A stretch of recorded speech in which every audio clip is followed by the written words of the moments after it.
Yo, yo, what's up? So today we're going to continue with the visuals of Sten and probably some more creature script implementation eventually.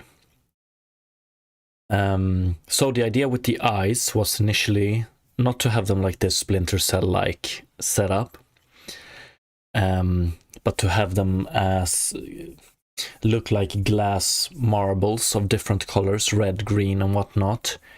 But then we entered the Marble Wiki site and took a look at this image, and I thought it would be beautiful if the eyes were very similar to these, just your classical marbles, you know. So we're in the middle of implementing a shader to simulate the content of marbles without actually having the content, because if we would have all the computational power in the world, we would probably do this, like actually model this, the inside and stuff like that, but we just want it to appear as if something is inside a sphere. So that's the kind of shader we're currently working on. Vintrix, if Sten could talk, I'm sure he would say hi as well. But what's up, Vintrix? Hope you're having a wonderful Wednesday so far.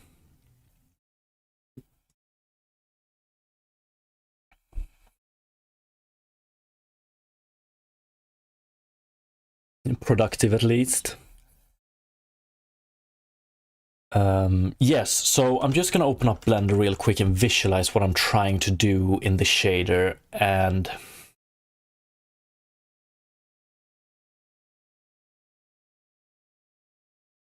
let's see if we can make it make sense. I did some quick Googles before I started the stream today. Also went back and forth with ChatGPT a little to see if there was something similar, and I think I got some pointers. I didn't find, my Googling didn't really turn up anything that I could use that is that opposite of what we're doing currently. Well, we'll see where it goes. Vintrix, yes, how about you? Same here. Ready for hopefully few productive hours now.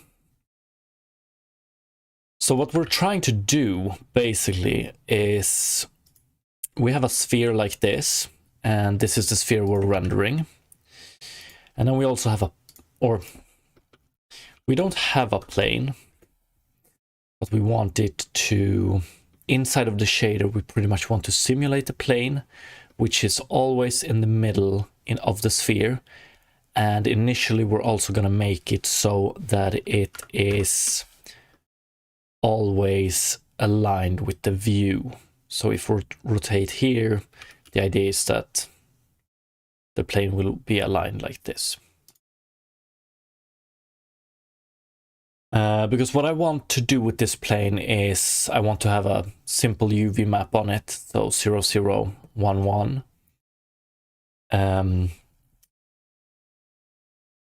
And when we render the sphere later on, we're going to project from the camera, and this point here, we're going to project it into the plane and get the correct UV, which makes me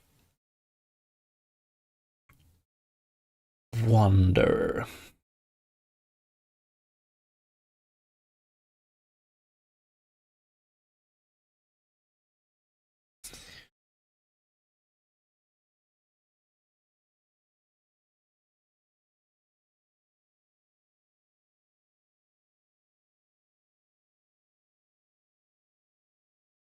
Vintrix trying to fix my IK now. Yeah, I saw.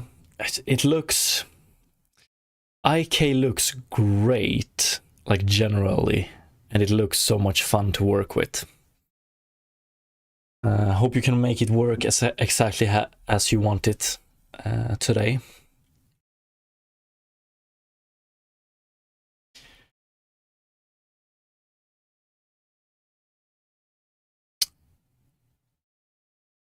Yeah, because we basically want to render a plane like this, camera aligned. That should be the first thing we do, and then we're gonna limit how much it can rotate based on camera and stuff like that.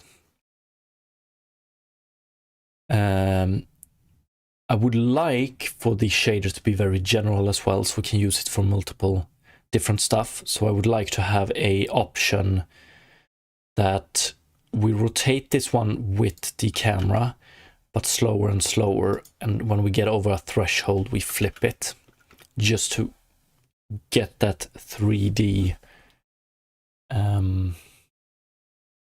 simulation in place. Vintrix, yeah, it's great because I'm not much of a Blender guy, so I can make animation in code. Yeah, that's one of the most appealing things with like doing all of the animations with IK only. Procedural animations, that is.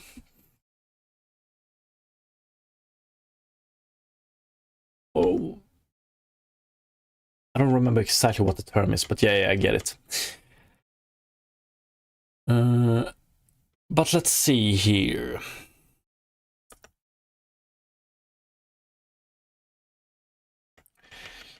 So what we do in code so far is that we write this plane here.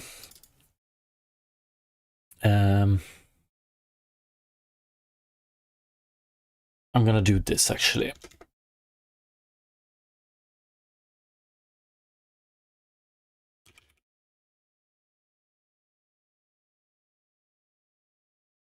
So we have a plane origin, and we have a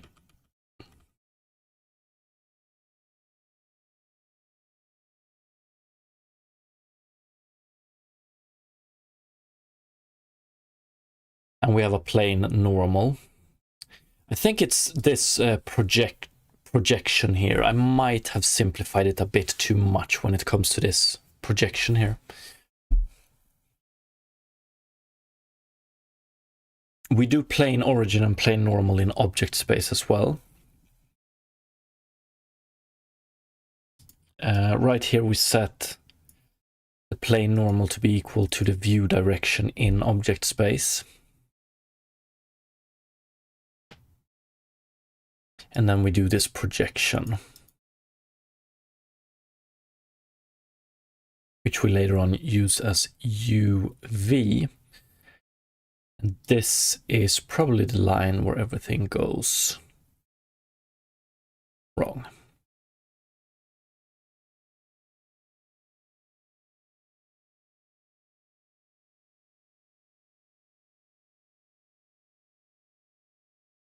Later on, we're going to let the plane have its own normal, and then we're going to calculate the view direction, because that is the normal that the plane wants to have, and then we're going to rotate the plane towards that normal, but we're going to add some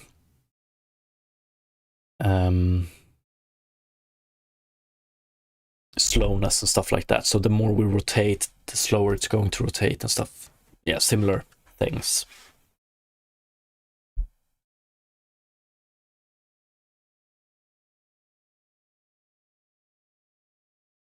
Okay, so let's take a look at the result we have with the current solution. Yeah, we have a pretty bad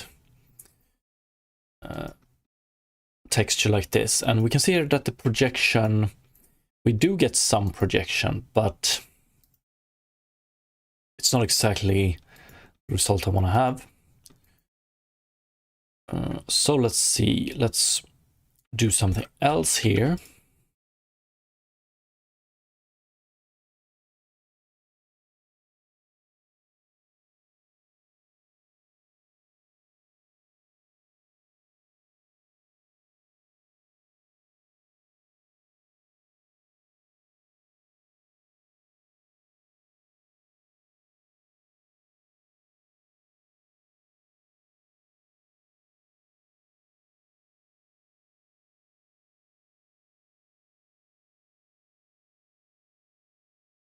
But then again,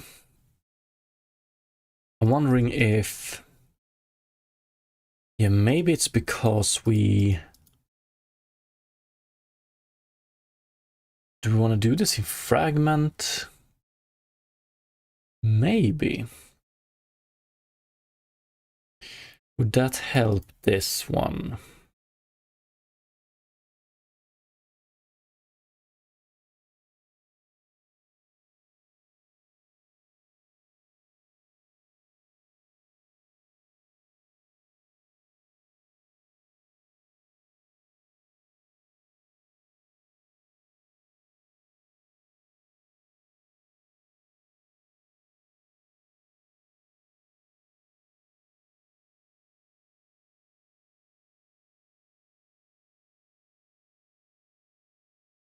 Hmm.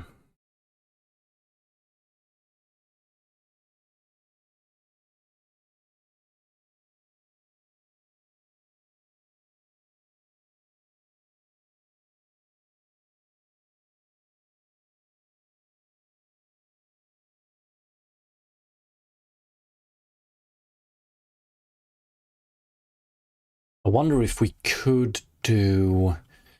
Don't we have util math geometry?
Do we want to do this in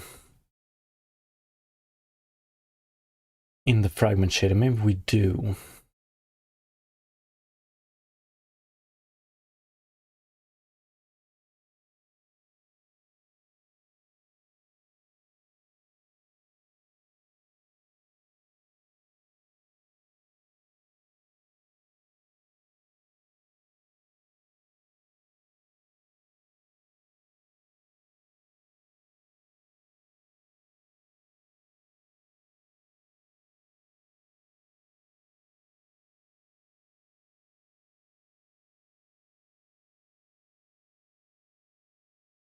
Yo, what's up, Papukas? Good morning, good morning. Hope you're having a wonderful Wednesday as well, so far. Instead of projecting the point of the sphere onto the plane... Okay, first of all, I think we're gonna move a few things down to the fragment shader.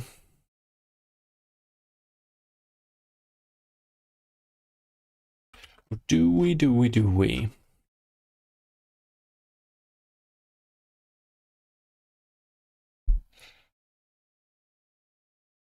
Does it really matter? Maybe it doesn't.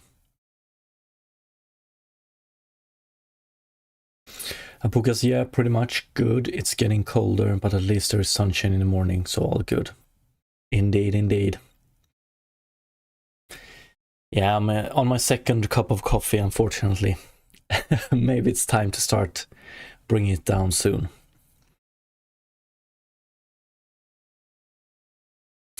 I'm like one of those people that, like, as long as it doesn't rain outside, I'm okay. So it could be -5 degrees or plus, okay, up to 25-ish degrees, then I'm okay. If it's hotter than that or if it's raining, fuck it. Coffee Ninja, I don't know if that's the a alias I want.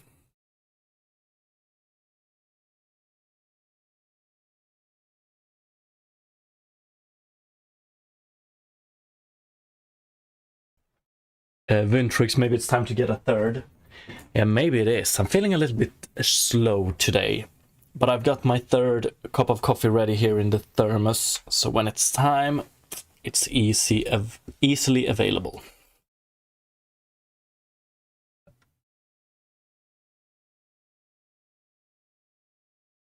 Okay, so instead of doing a projection like this, maybe we could do, I wonder if we have a camera and we do,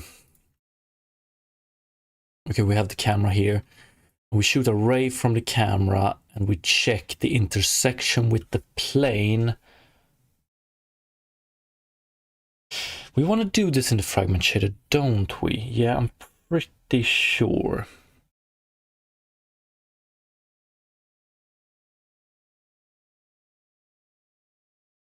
Yeah.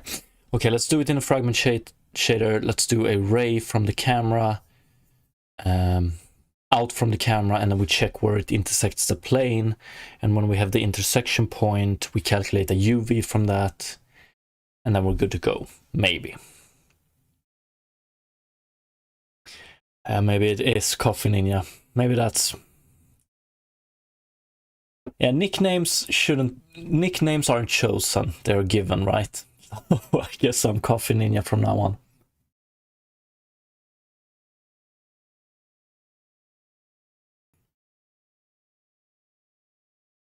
Okay, so let's move a few things. I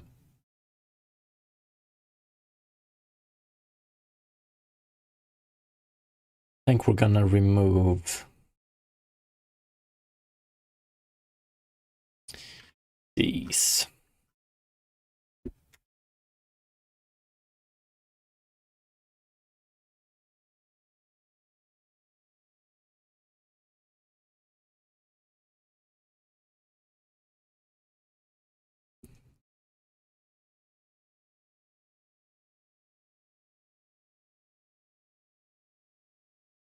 Plane origin, plane normal. View direction, we need to calculate that one.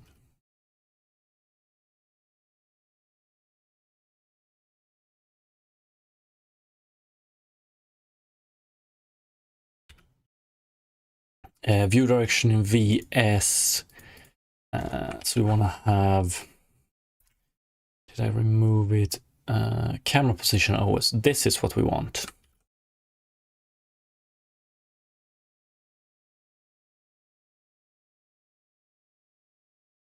Camera position OS. View direction OS.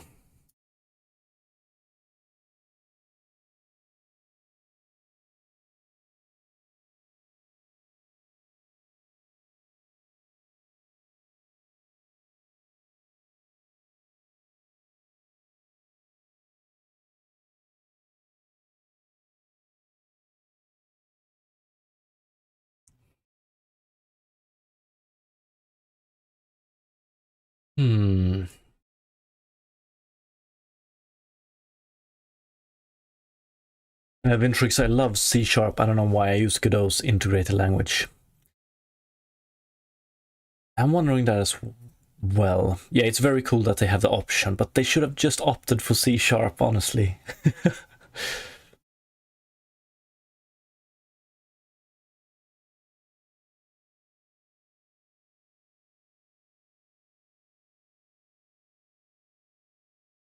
Apukas, you're jumping the Unity ship. How come? But fuck, it's true, open source is always better, honestly.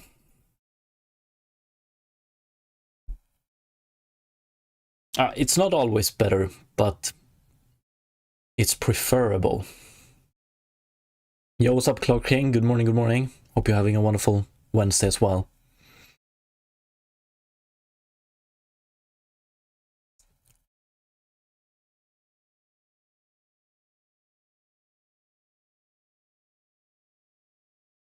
I wonder.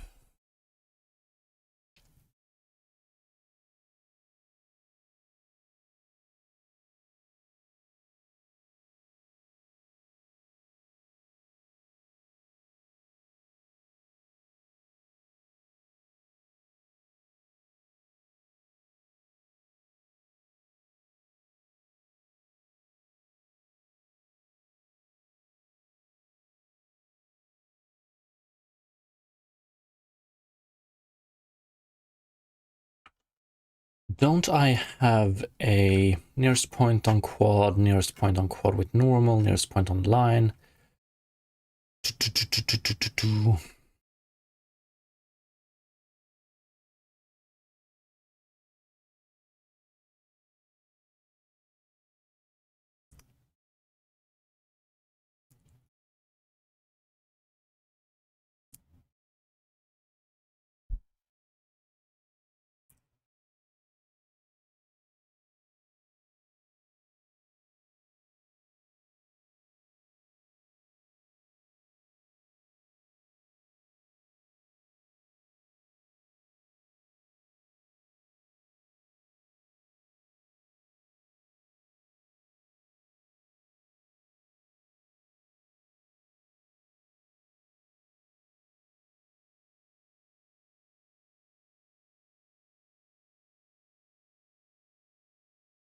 Focus, yeah, that's true. Oh yeah, the nonsense of paper install. Holy shit, that made a lot of damage to the brand, to say the least.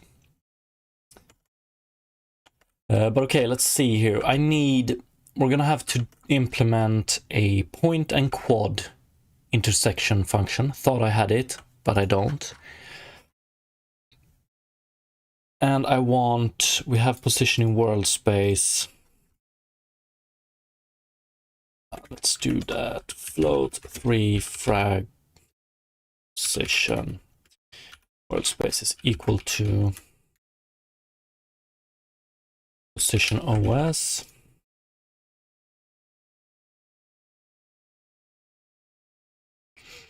Instead of doing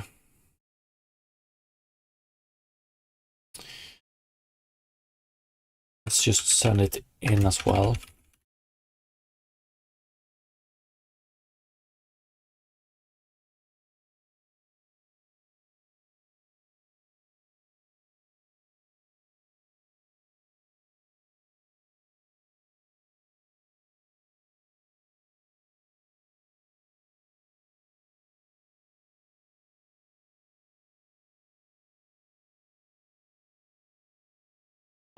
But that's not what we want. Input position os.xyz. I think we can use it like this. So then we don't need to do any transform here. We actually have access to it.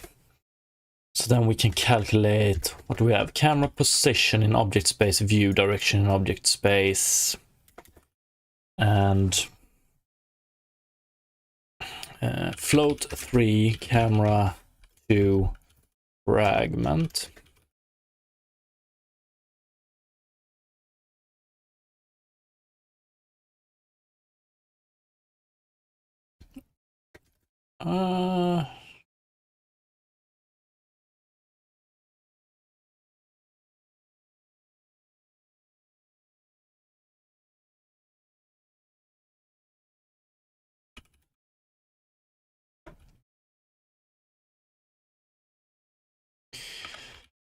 Something like that. So we have an array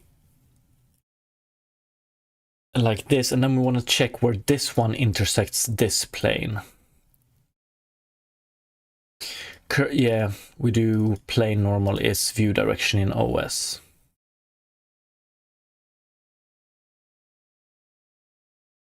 Okay. So let's see.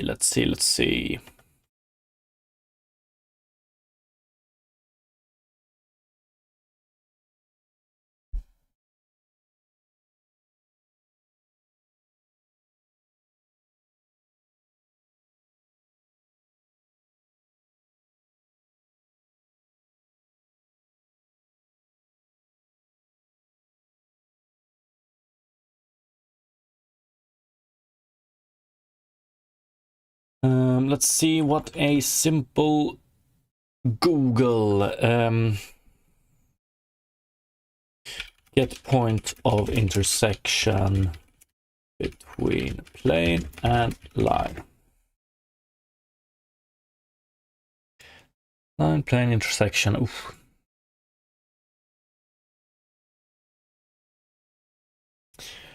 Apukas, I originally started on Unreal Engine 3, but due to work I had to learn Unity, so now I'm mixing both engines. When did Unreal Engine 3 release? How old is that one? Not too old, right?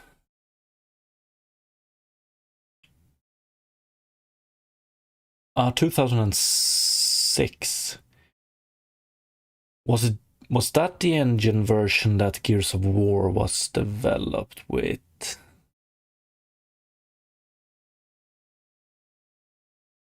2006, yeah, that's a few years back. Clark King, I found a little C# framework that abstracts Unity and Godot to use some same code base. It's called Stratus. It's on GitHub. Huh.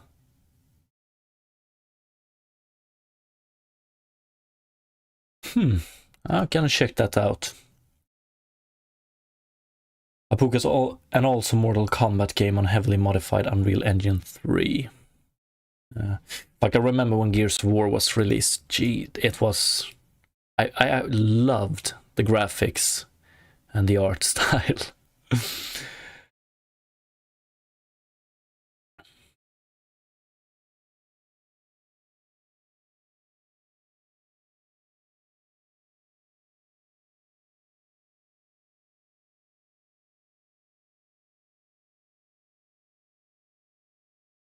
Okay, give me the gist of it. How to calculate intersection point between plane and line.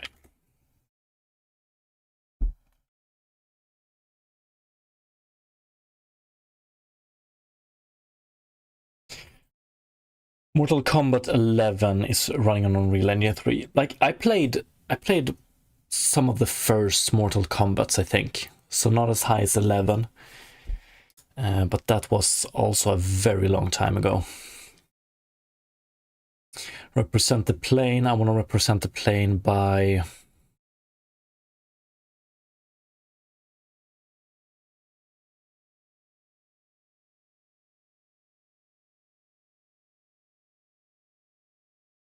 Yeah, we want to have it as T0 is a known point on the plane. Represent a line.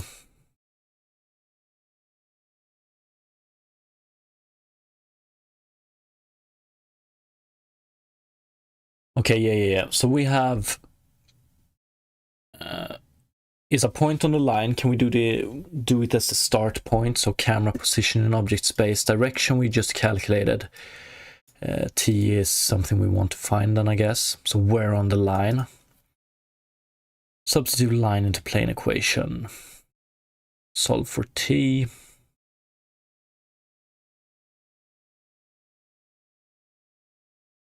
Vintrix cut my character foot off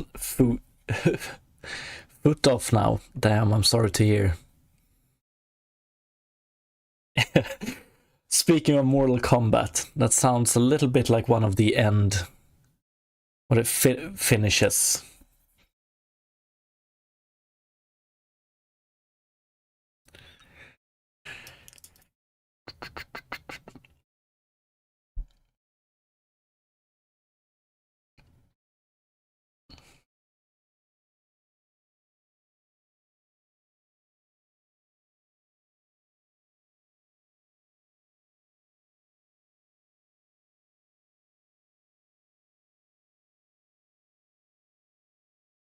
Give me the code, but make it HLSL.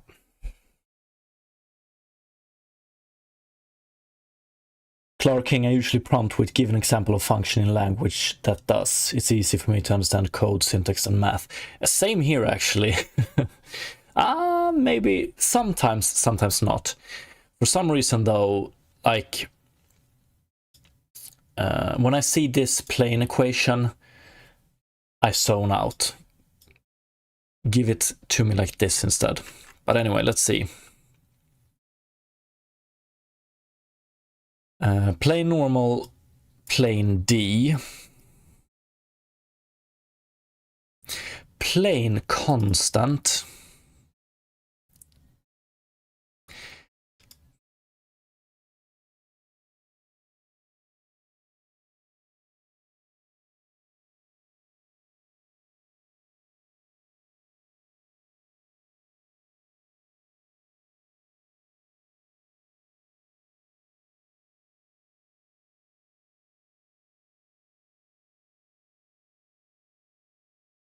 Okay, we're just gonna set this one to 0, I think. Should be okay.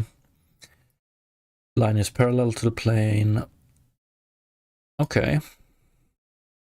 Nice. Solve for t. Just gonna do 0.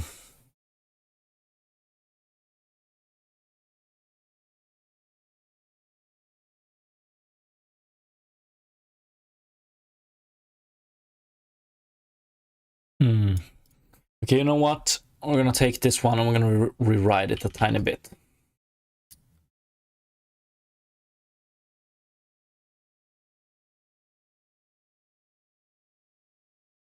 And I want to have it in util math geometry. We have a nice little line structure. Create line from points, nearest point on line.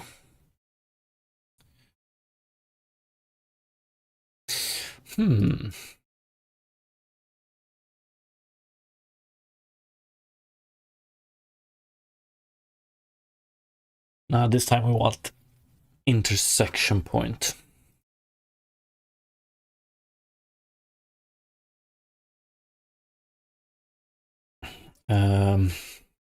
Get intersection point between line. Get intersection point between plane and line. Plane normal, plane D. Line point, line direction, hit. Do we want to create a line start and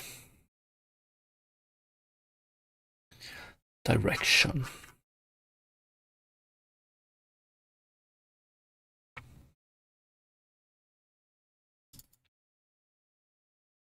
Let's start with this.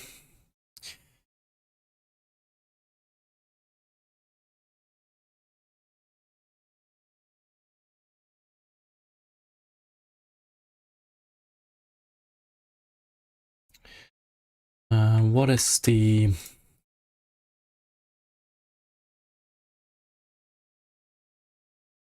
Okay, there we go.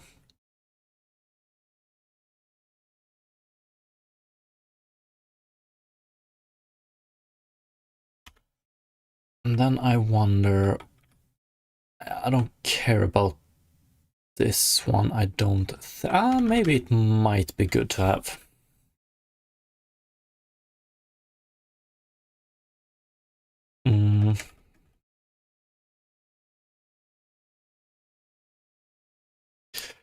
Plus plane D, we're just gonna skip that one.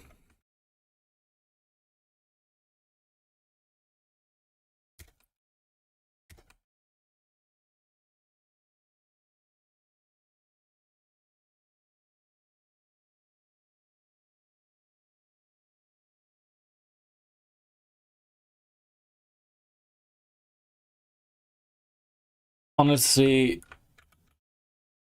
this is pretty straightforward. For me, it's probably more straightforward by just doing this.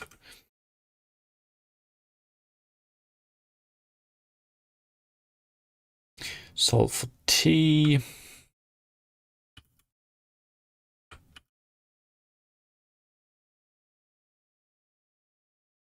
Okay, let's try it.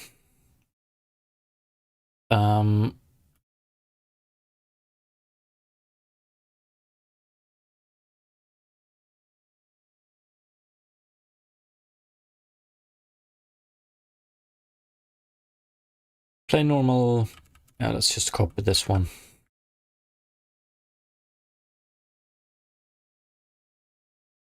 Float 3 intersection point. Or let's do it like this.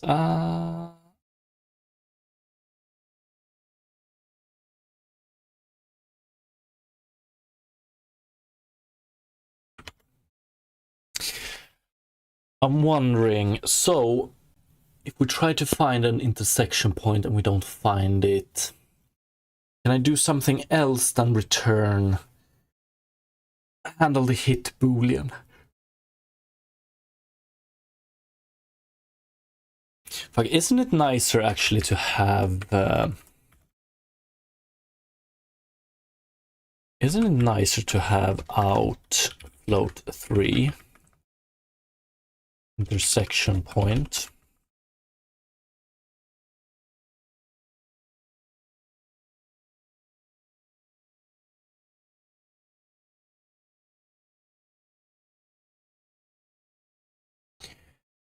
Intersect point.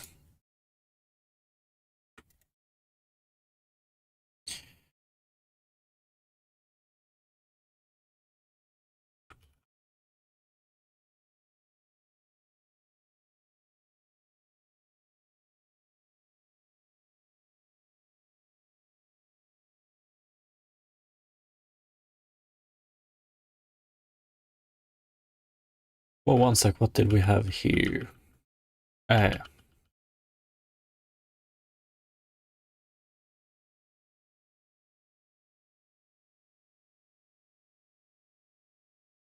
So we can do if I don't even know what we would want to return. I guess if we don't have an intersection with the plane, then we just don't read the texture value. Then we take the texture value as 0, 0, 0, 0, with the alpha being 0 being the most important part.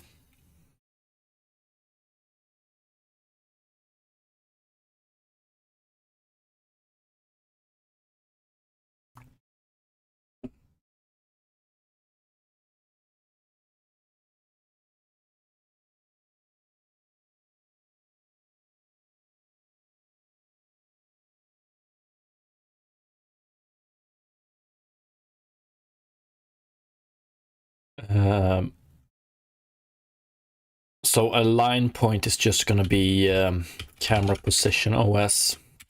Line direction is camera to fragment ray direction. And then intersect point like this. I mean, it's so long, so it's not really pretty either way, but something like this. And else we do something else. So we have intersect point and float for content color, maybe. Actually, let's not just like this. Content color float for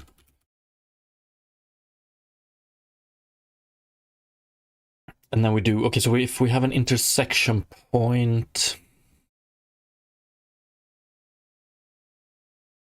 then I want to have plane normal and bounce. Bounce here, is that our plane bounce? I think it is. So intersection point.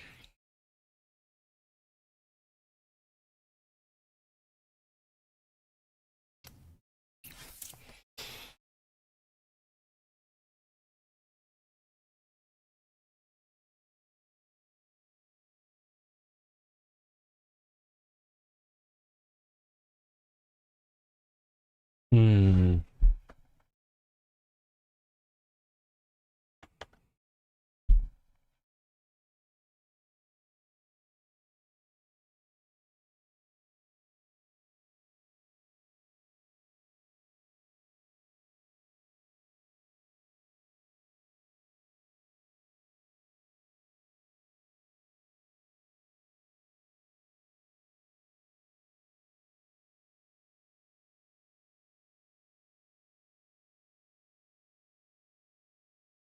So what I want to do now is that I want to calculate this hit point.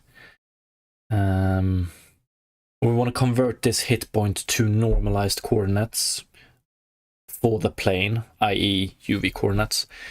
So I guess we have plane origin and plane and normal.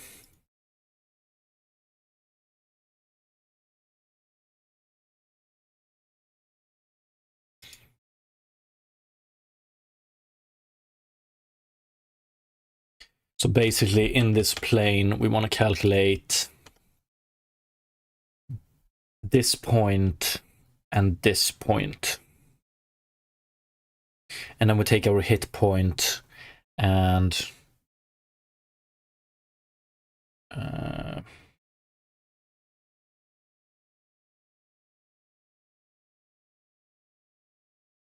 do inverse lerp, right?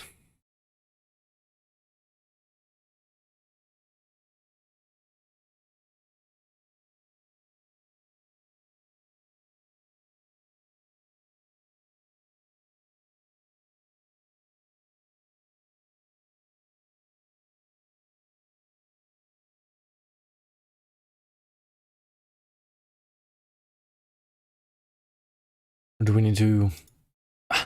Am I overthinking it now? Are we gonna need all of these 4 points and then we do some inverse bilinear interpolation? Because this intersection point, it's a 3D point in object space though. I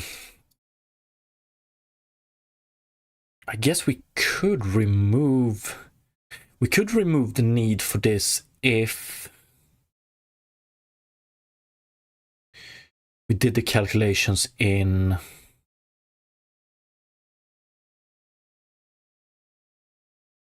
I'm thinking if we did the calculations in view space, but I don't want to be tied to view space eventually because we're going to move away from the fact that the plane is always view aligned. So I think object space is better.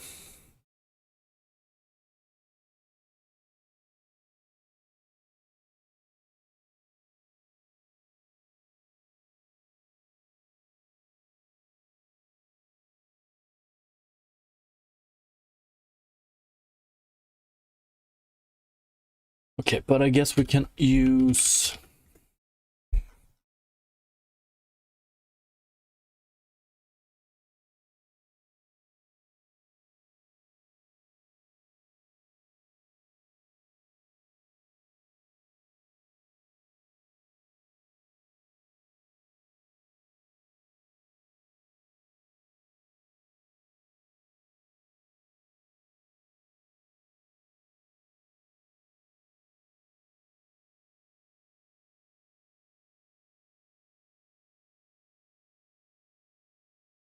get a binormal and tangent.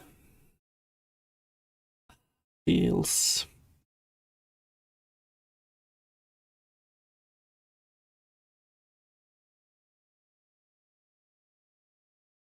a little bit over the top.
Ventrix, everything stopped working. I'm losing my mind. I'm sorry to hear, but that's very relatable.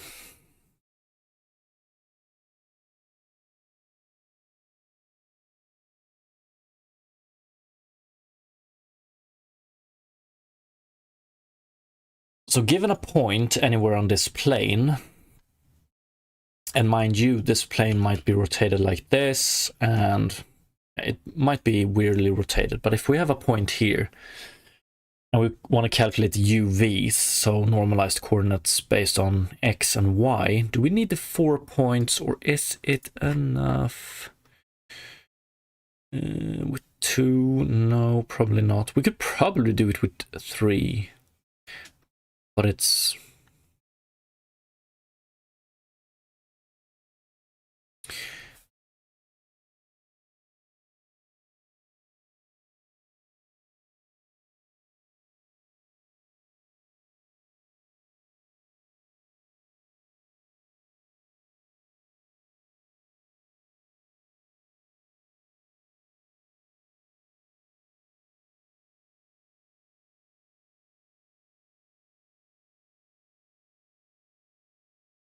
So if we have this point, first we interpolate the height between these two.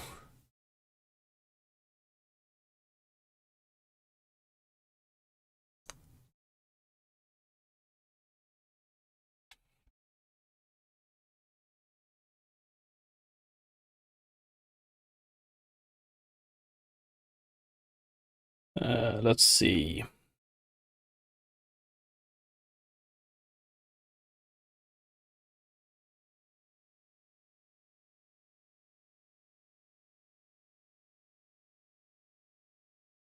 I don't know if this is specific enough. Oh.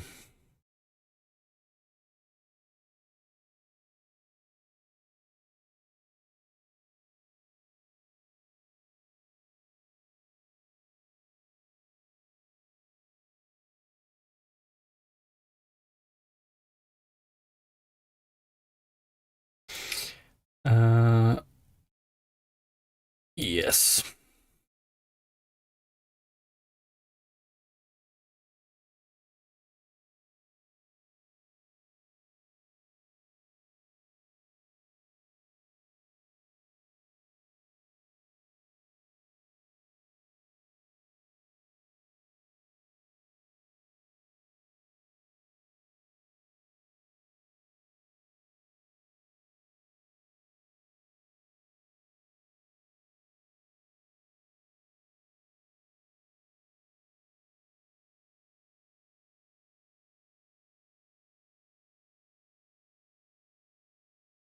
How beautiful.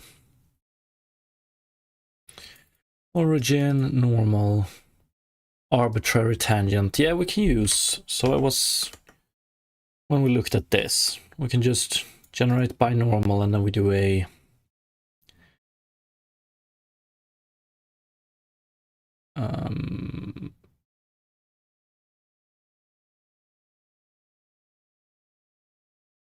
yeah, we can just generate this.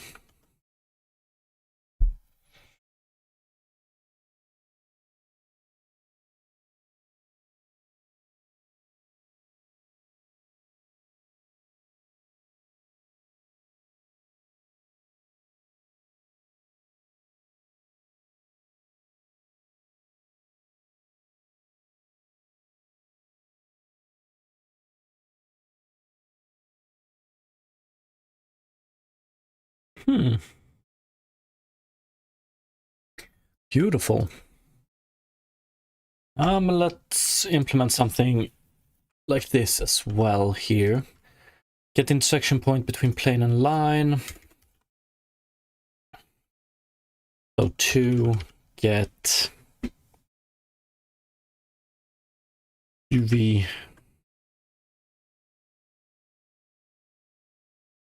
coordinates for point in plane.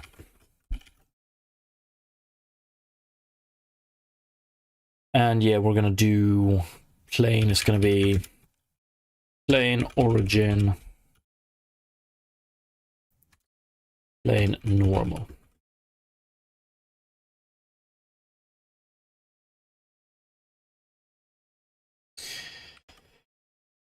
Do we have util math here? No, we don't.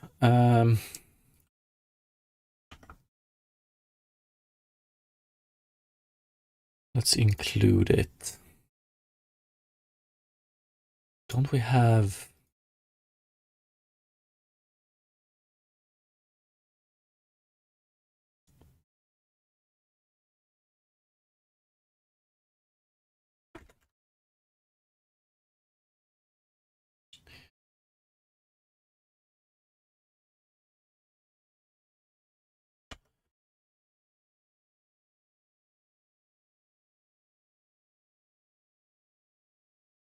Should be enough.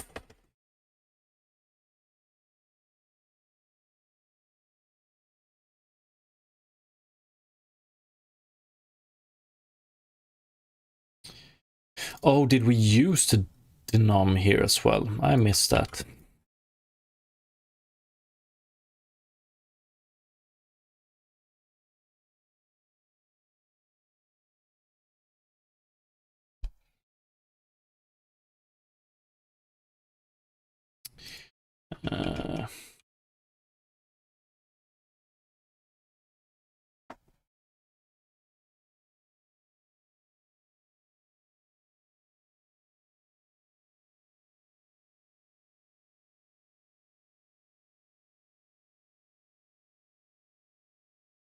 Okay, yeah. Let's work with that one soon. Get UV coordinates for point in plane. We're just gonna assume that it's inside, and then we have included util math. So let's use generate tangent. Float 3 plane tangent.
Plane binormal, right? Plane U.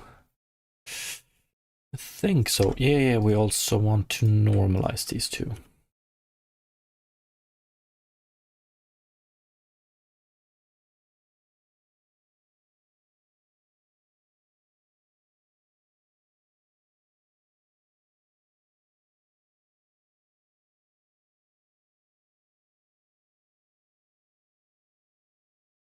Hopefully this works, because if it doesn't, there can be quite a few points where it fails.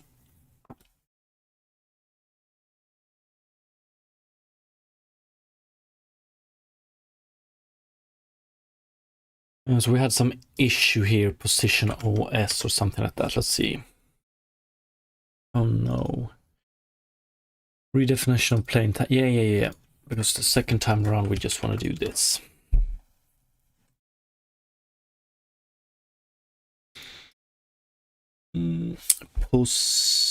Posliton. Yeah, that's not good.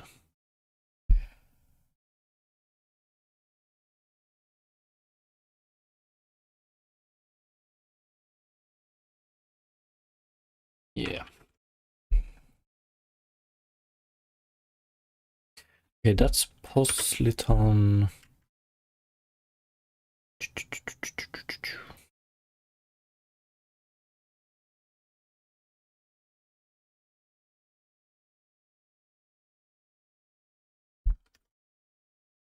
This one we don't want to keep. Okay, there we go. What do we have now?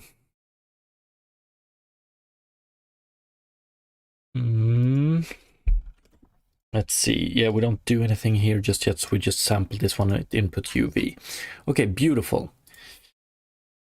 Get intersection point between plane and line. So we get an intersection point here, which is an intersect point.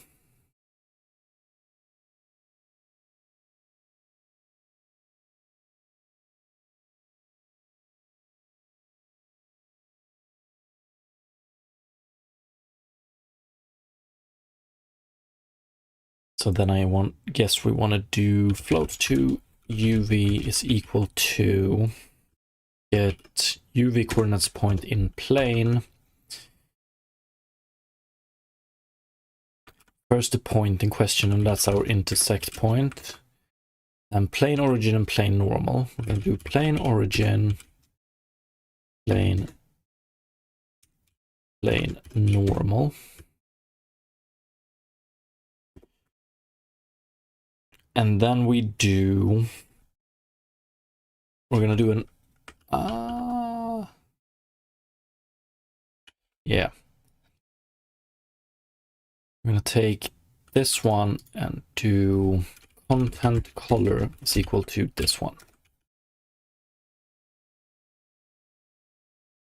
And then we return content color.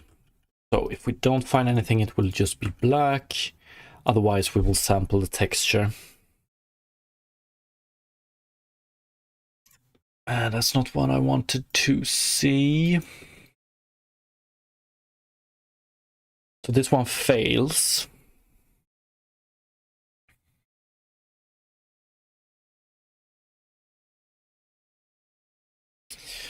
Always.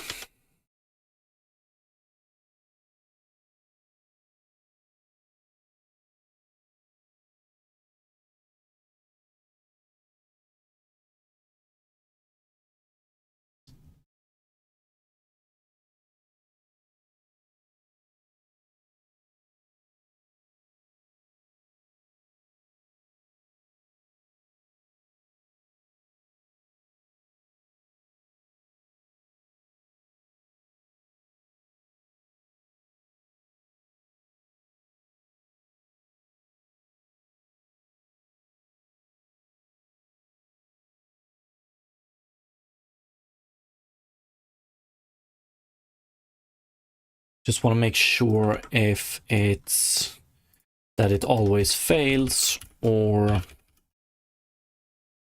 if it actually succeeds sometimes, but okay, it always fails. What do we send in here? Plane normal line point.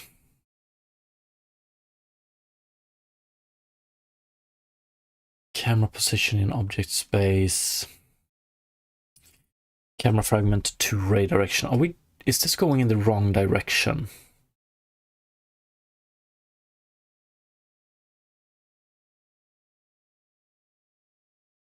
Makes me want to see. Okay, maybe. Maybe.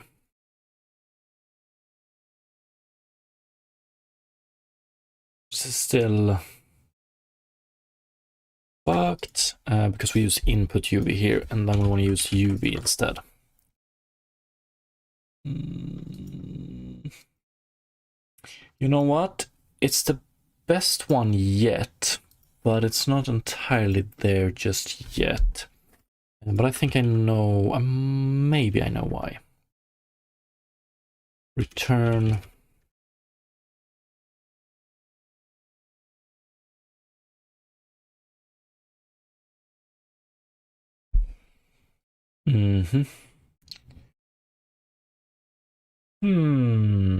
I thought this one would handle this. So we're still getting negative UV coordinates. I thought we would be getting between 0 and 1 here.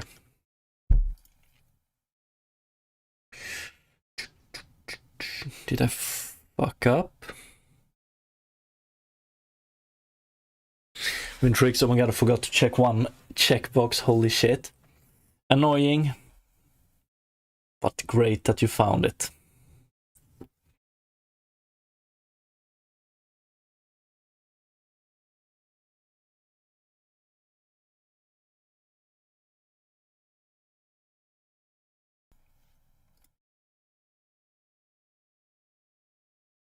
But I mean, and maybe this is not, maybe we can just fix this ourselves.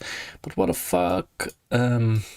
Converts point P to coordinates in plane basis. Okay, yeah.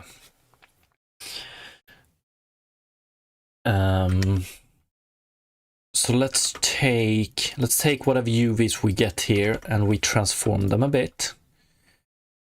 We want to transform them like this.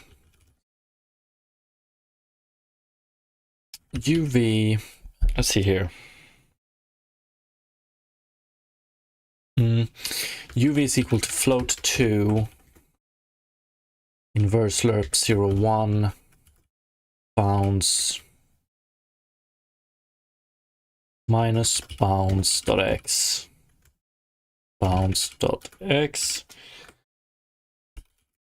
uv.x, and then we take this one, copy it, but we change this one to y. Maybe we get UVs between 0 and 1 this time around. I'm gonna return UV first of all.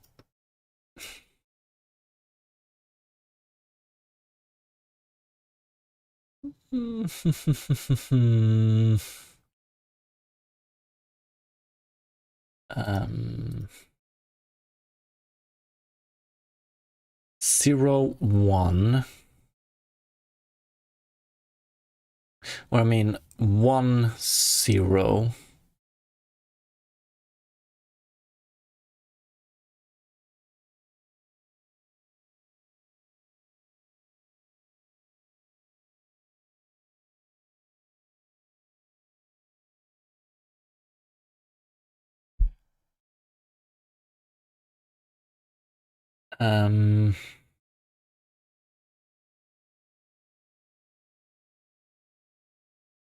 It's rotated. Yeah, we have a few things to fix here, but I think it's rotated. Let's see. So now I want to see how content color looks. Yeah, okay. But this is great. Okay, oh, beautiful. This we can work with. Yeah, we're gonna get something like that, but that's okay. Beautiful.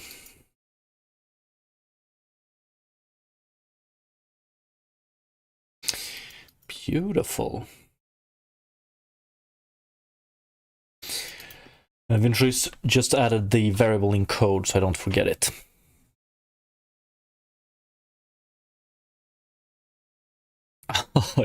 That sucks so bad when you fight against some error for a long time and then you finally fix it, and then a few days down the road you get the same error again and you remember having had a problem for a long time with this error, but you can't remember how you fixed it. So yeah, better make sure.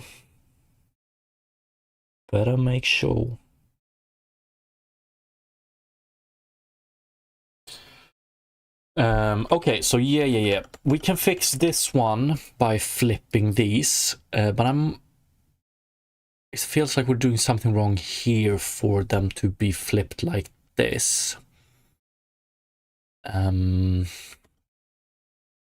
So what did I do? Do we want to go tangent here? And by normal here.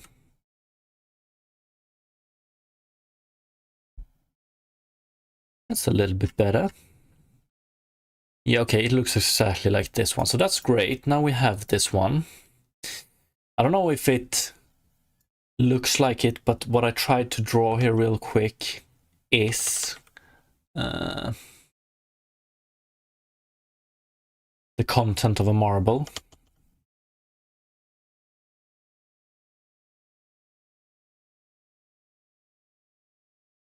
Hopefully we will, so I'm talking about this one. Hopefully we will eventually do a little bit of a nicer like this in Blender. And I would like to randomize it as well. So sometimes this one is blue, so different Sten creatures has different content in their eyes. Maybe we can even differentiate it between the eyes. It's gonna look real nice, I think. So we basically just want to solve this issue as well. Or actually, can we... Yeah, we can flip endlessly like this. Yeah, it doesn't really look like it's inside of the sphere just yet. Or it does, but it also looks like it... like it's inside of the sphere, but it also moves around inside the sphere. We want it not to move around inside the sphere. Right? Unless the full eye moves around. Oh shit, this is gonna be so... It's gonna be more and more intricate, but I think it's gonna look beautiful in the end. But something I thought about yesterday as well is it will probably not be that visible for the eye here, unless, I don't know, maybe at certain points it will be. Maybe you can also get an eye that looks like...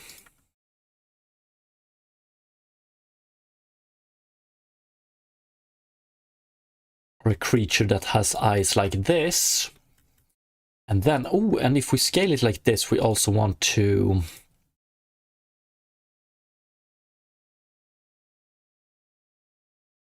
like, we want the black area to be constant in size.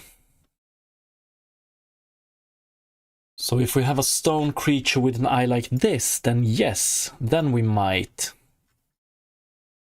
then it might be a bit more visible. But most of the time, I don't think it will be too visible. But this looks pretty good, actually, so far. So what I want to try and do now... do I want to commit this real quick? Because we have something very basic, that works. Let's close this one.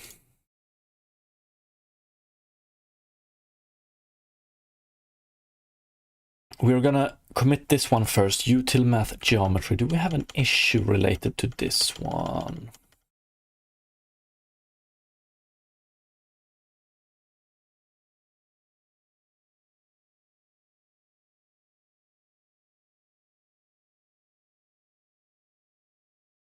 Util math geometry. Why haven't I closed this one? Move related function from util math to util. Okay.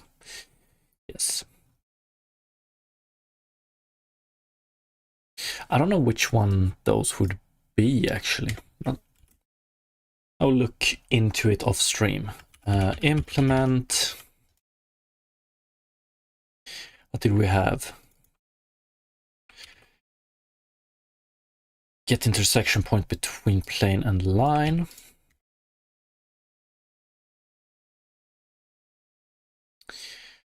And get UV coordinates for point in plane.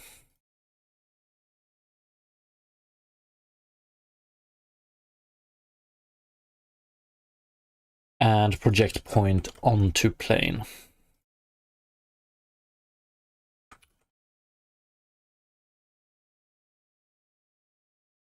Okay, let's commit this real quick.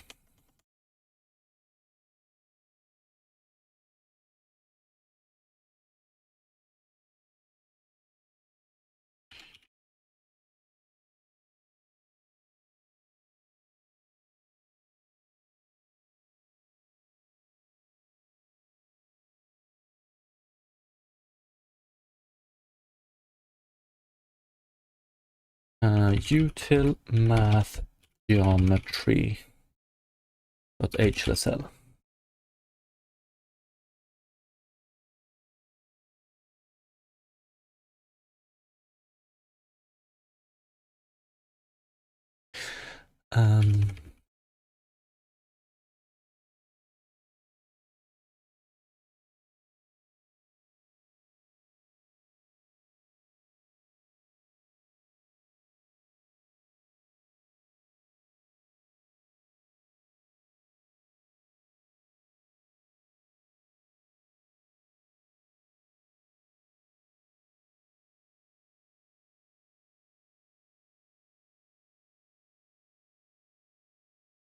Related to 149.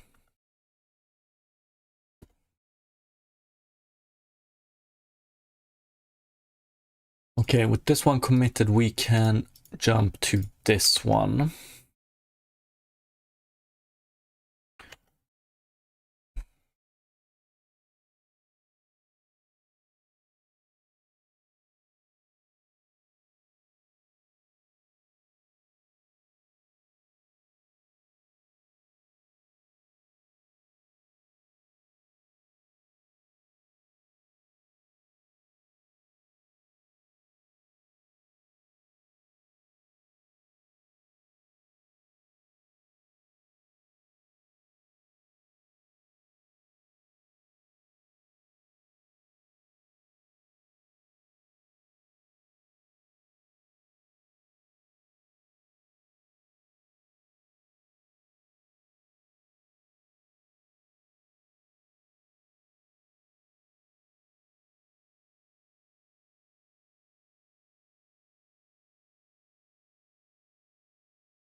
Uh, 198. Okay, sorry about that. Let's continue. So what I want to do now is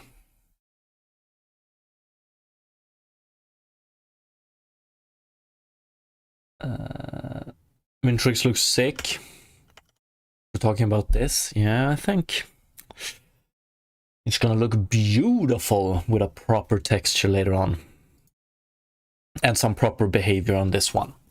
So what I want to do now is, right now we define the plane as having a normal that is always similar or equal to the view direction, or inverted. We want to fix that. The plane normal is always going to be related to the sphere object, so we're probably going to do it with normal forward, so the blue one. So it's going to be 0, 0, 1 is going to be the normal of the plane. But then we're going to calculate the view direction again, and that is going to be the target normal of the plane. So we want, do we want it to do the opposite?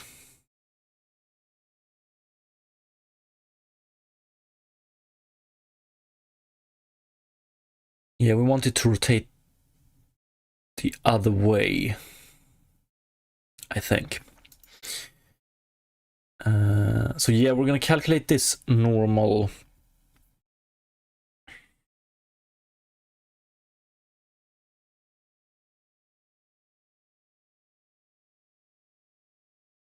Do we want to reflect it? Okay, the plane is going to have a normal, and we're going to calculate a target normal. I don't really know exactly how we're going to calculate the target normal just yet. But then we're going to try and move the plane normal towards the target normal, but given some constraints, it won't get there pretty much. So we're going to move it towards target normal quite a lot at the beginning, and then when we get to, the closer we get to the red here, the less we will affect it based on it. And then if we go over here, we will flip it. And yeah, we're gonna do some cool math stuff, I hope, to simulate this object within the sphere.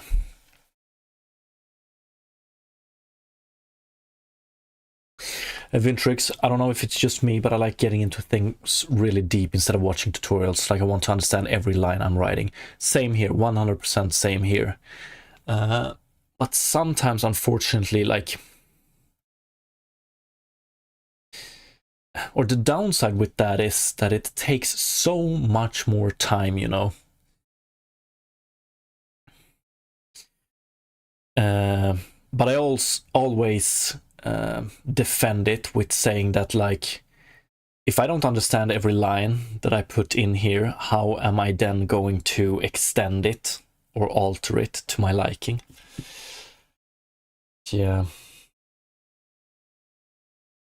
I've seen people that are the complete opposite. They don't really care about understanding anything at all, so they just use whatever tape and glue they can find to get all of these different resources working together. And yeah, sometimes it works.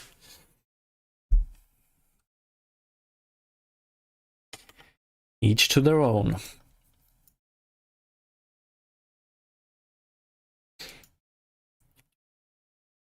So what I wonder if we can start by doing plane origin, plane normal.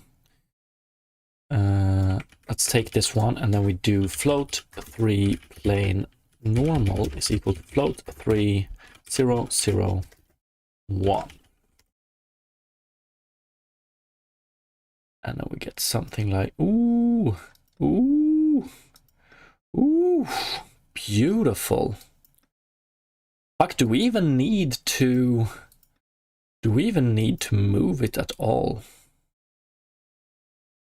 We want to give the illusion of being 3D, so we want to move it a tiny bit, but I wonder how we want to move it. So now it's DNA marble indeed. Right now, it definitely looks like we have something inside of the marble, but it's just a paper-thin plane. I wonder if we can simulate some 3D fidelity, visual fidelity, by rotating it a tiny bit depending on how we move.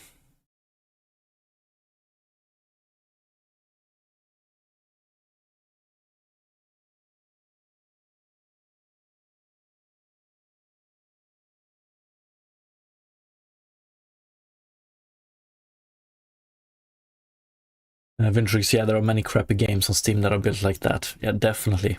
Probably 1 or 2 good games though. But a majority being bad, definitely.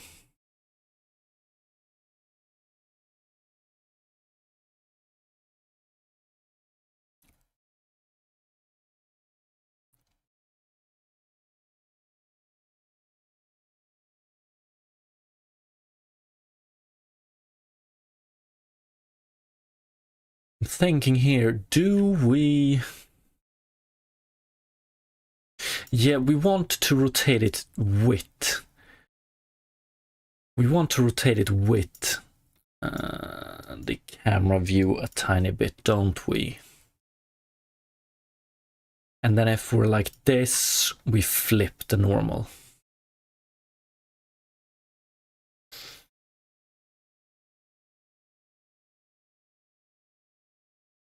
So I think we can do...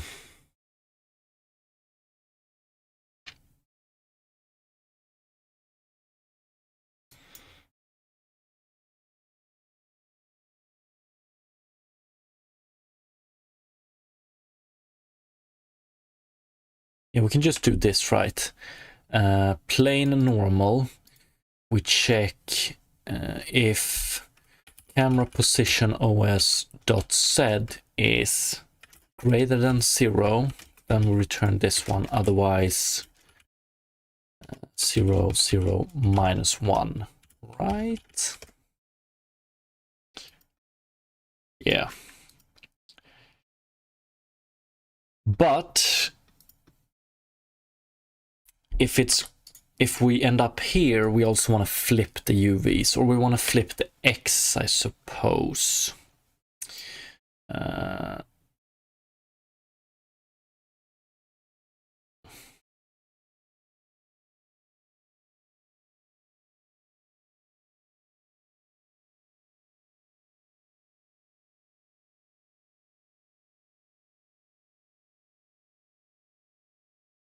Yes. So it's a few things we want to change here.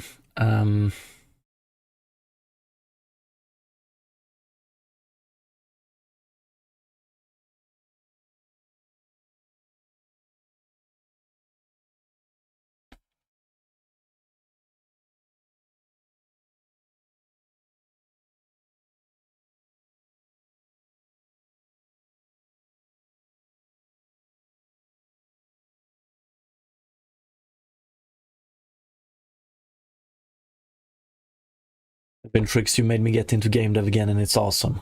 Happy to hear. Happy to hear, man. It sounds like you're enjoying yourself. Very nice to hear. Same here, actually. Like, what we've been doing this week, actually, I enjoy myself most of the time while doing game dev, but what we've been doing this week has been extra fun.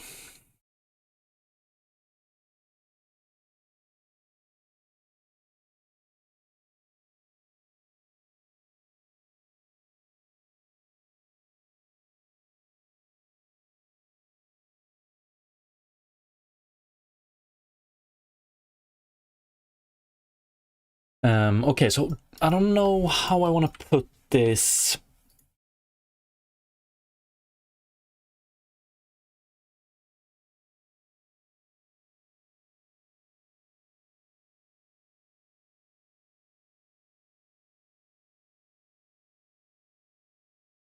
Vintrix, yeah, now the whole exciting stuff is starting, like creatures. Yeah, it's definitely a bit more exciting than just doing an action system state machine. But I know, like last year, or at the end of last year maybe, or at the beginning of this year, I'm having a hard time remembering, we did some like environment shaders. Like last year we did grass, and then we did snow and stuff like that. That was also very exciting. But fuck yeah, creatures, this is where it's at.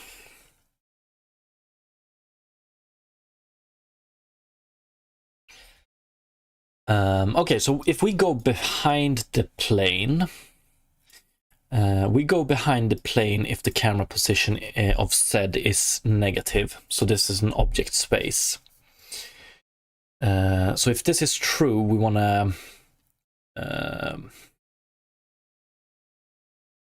to flip a few things.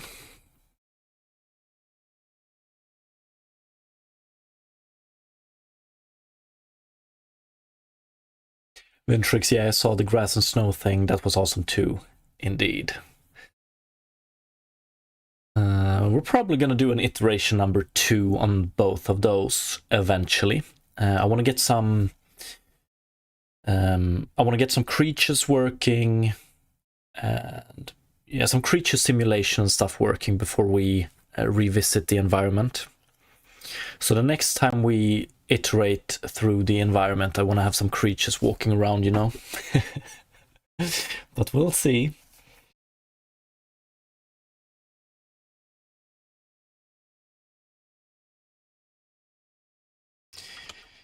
But this should work. If we go like this, it should work as well. Yeah, I'm pretty sure.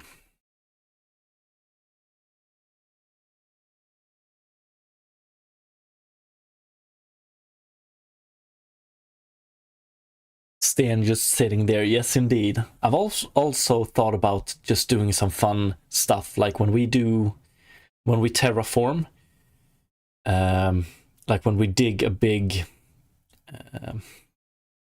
when we dig a deep hole, we're gonna make some VFX graph shit. I want to learn VFX graphs, but we're gonna make some VFX or some effect that a lot of dirt and stuff shoots up, but we're also gonna make it so that a few Sten creatures shoots up.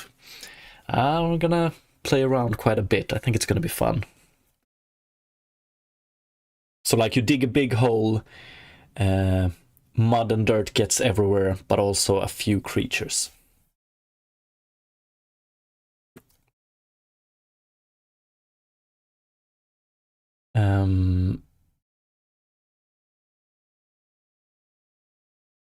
We can just do negative here as well, can't we? Yeah. Okay, beautiful.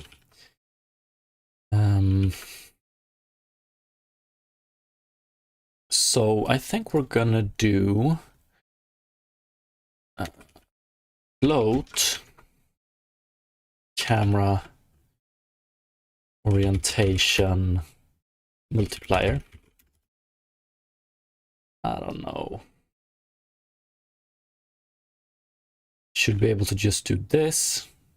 If this one is true, we get 1, otherwise we get 0. Okay, let's do it like this.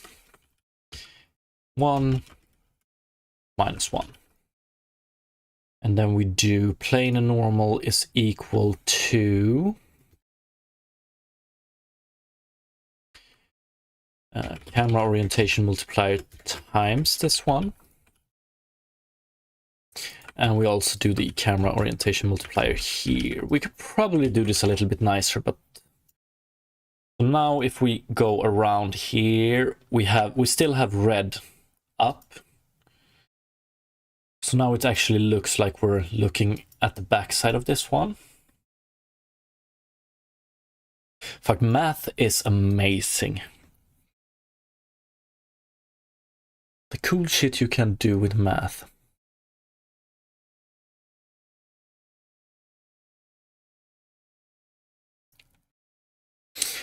Okay, so now I want to like add a very tiny illusion that it's 3D. This might actually not work, but let's do it like this.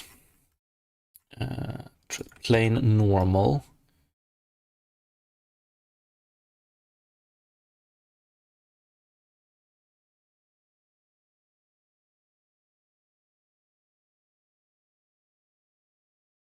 I wonder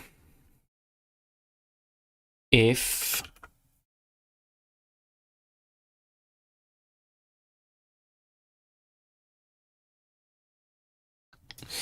like if we move over here, that we rotate it a tiny bit towards that space. That should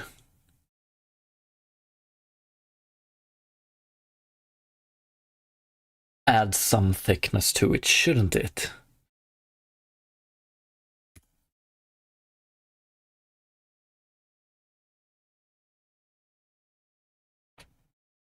I wonder.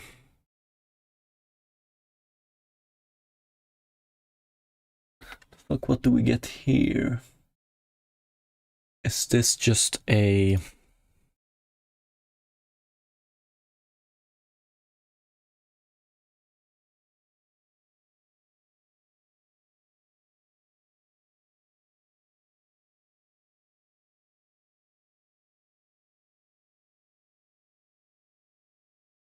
I have no idea what that is, but okay.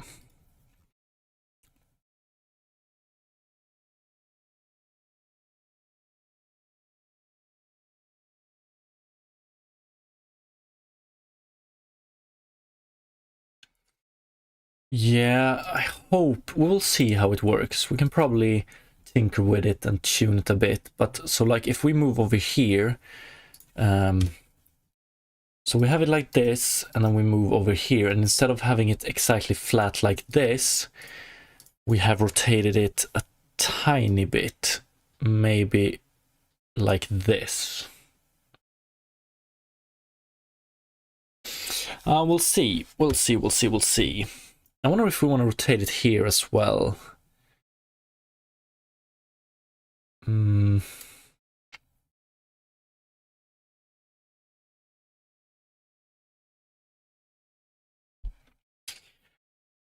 What's up, AMV? When creating the final texture, do you think the colors could be set in code? That way when you flip to the other side, the red stripe would overlap the green rather than green in front. Oh, I get it.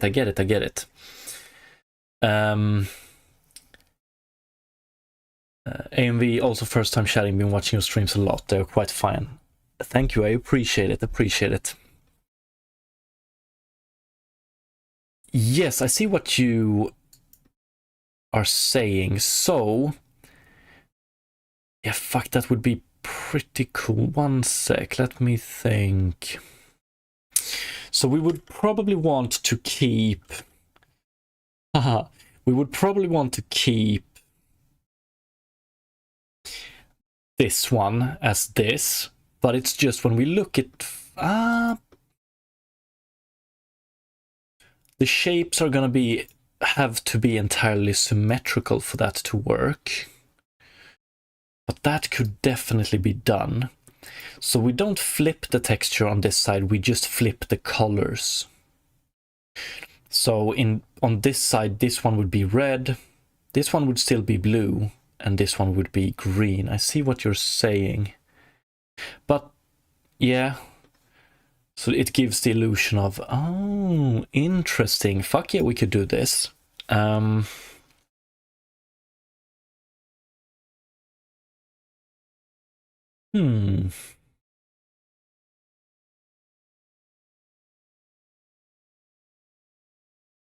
Yes. Okay, so here's the thing. The colors of these, I think we were about to set them by code anyway, because I want to randomize them between creatures. So if we have 3 lines like this, we're probably gonna have one that is white, one that is gray, and one that is black. Or we're gonna code them with some... like we're gonna have them as 3 different colors, but then we're gonna map the values of them to some randomized colors. And we could make it so that... okay, so let's just say that we map them to color...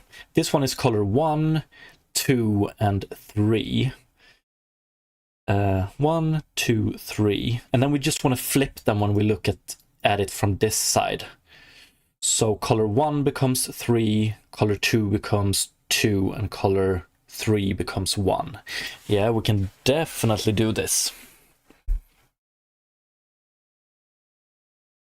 Hell yeah, that's the illusion we want.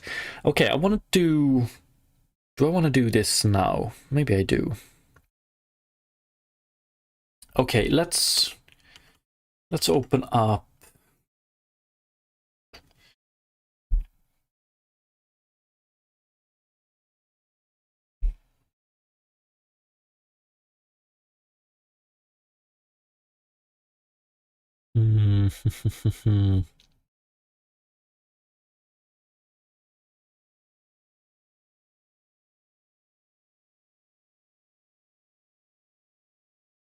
yeah, we can do it like this.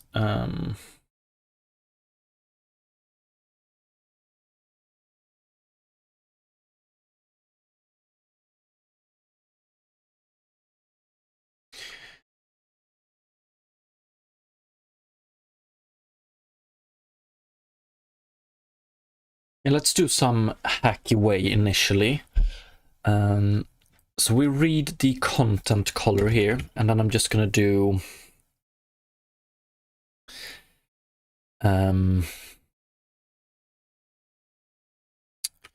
if...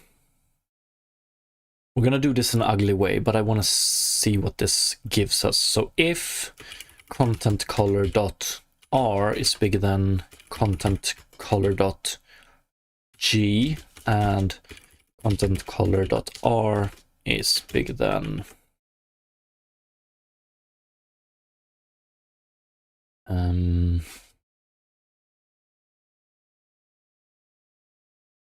if content color dot A is equal to 0, or...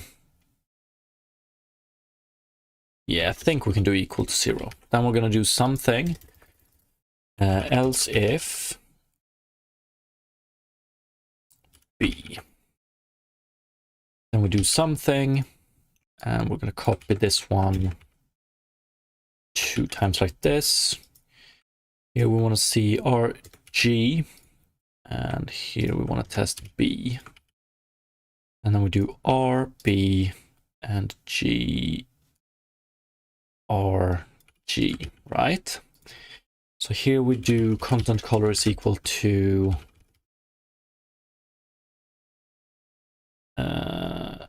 0, 0, 1, 1.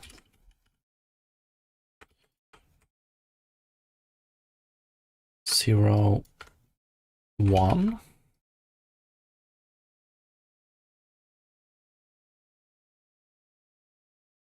One.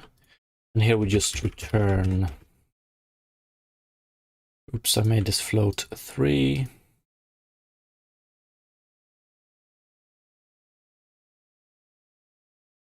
Zero, 0, 0, 1. Okay, so now we just have the pure colors. Let's see if we can flip it now. So then we can do, this is just a quick test. This is probably not exactly how we will do it eventually. But the idea is that we just flip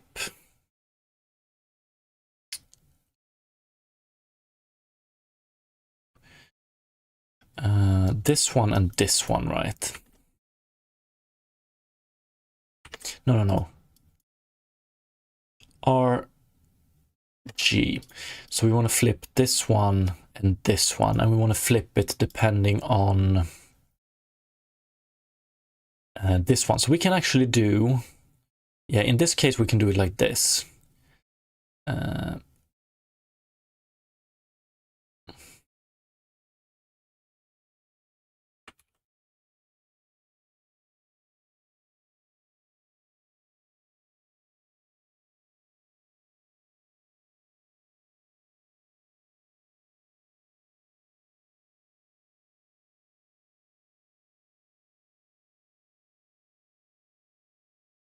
I think.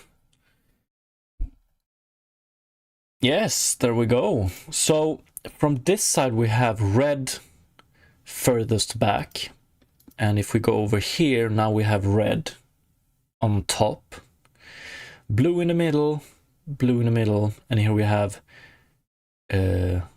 green closest to the camera. Here we have green furthest back. This one isn't really symmetrical, so the keen eye might, I don't know, maybe it works better. Yeah, 100%. This actually looks like a 3D object in here, or it starts to. If we add, I want to fix this shit as well, so we have some issue with it appearing far away here, but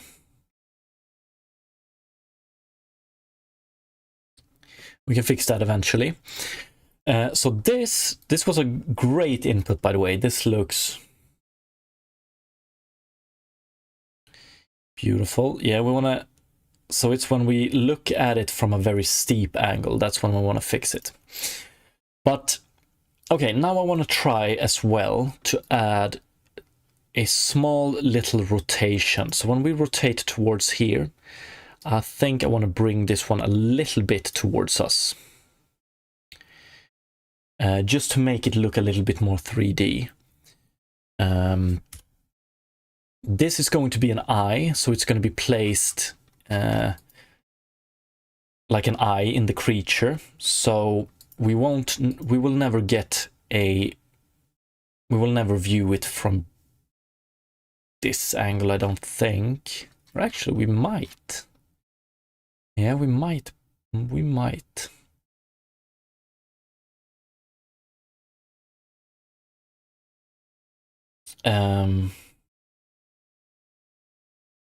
But I think we can get away with much more in this use case, the creature use case, as opposed to this.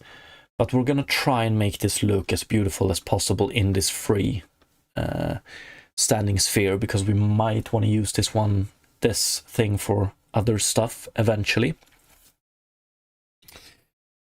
So we're gonna make it generic. I think we can create a very, very beautiful single color marble as well, with using this texture trick in the middle here.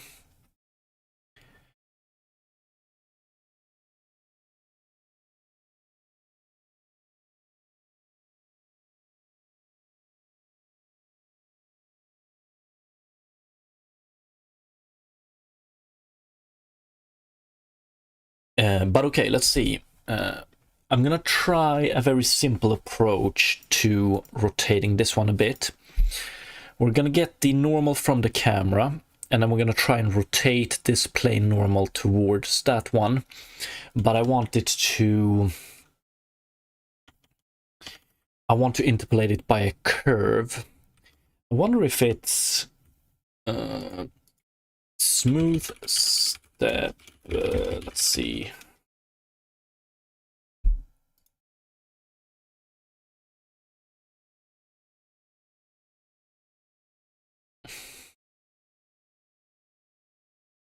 Can we get a smooth step HLSL?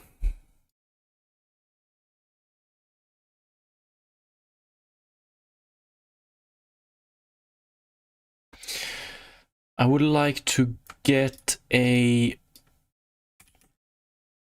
just want to get an image of how this one looks.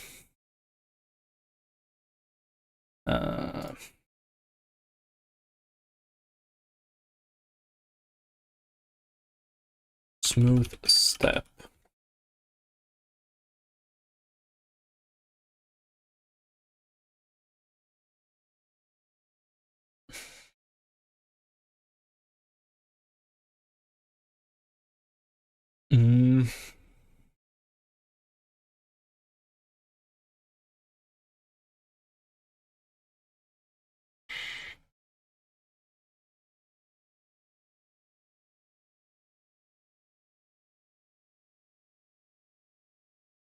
Like I want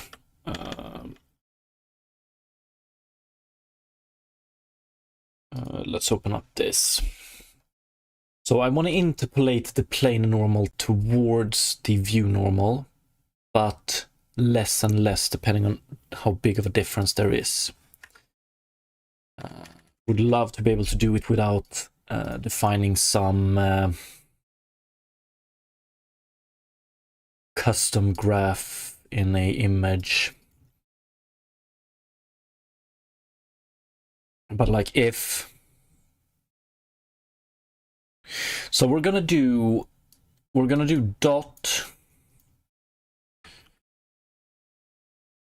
between normal for the plane and the view direction.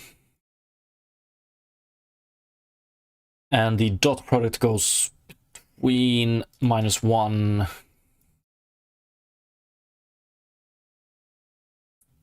let's call it D and 1, right? Right, so if they are perpendicular, we have a value of 1. I always forget. If they are orthogonal, we get 0. If they are totally opposite, we get -1. So I want to do an interpolation. If this linear curve here is the dot value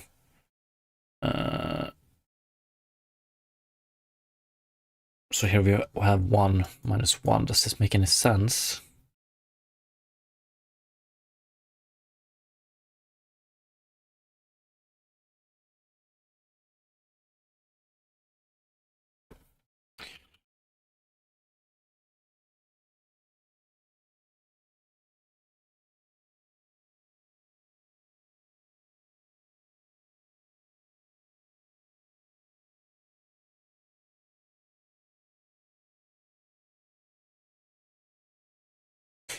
Yeah, I guess we can take, let's see here.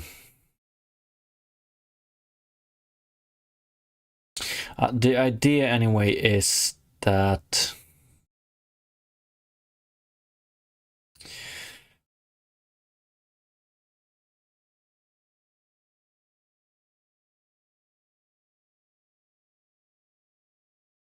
if this is the view direction and this is a plane normal, maybe put it in the middle here. But if the view direction would be here, we don't want to put it in the middle, but we want it to be around here. So the further away, the bigger or the smaller the value of dot product gets, the less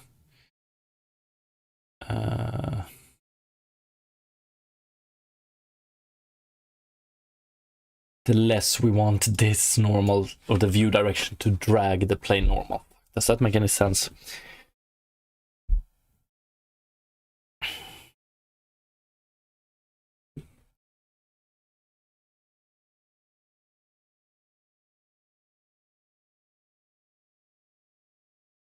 Yeah, so basically we want to do a lerp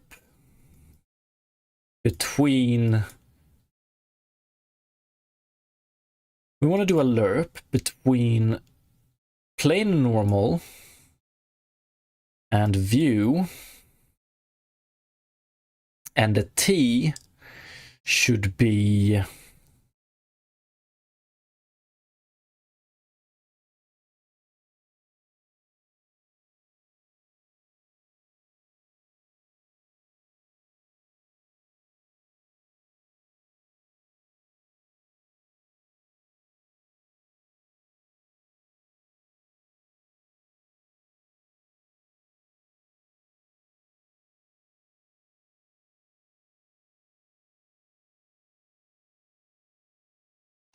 wonder if we can use this one.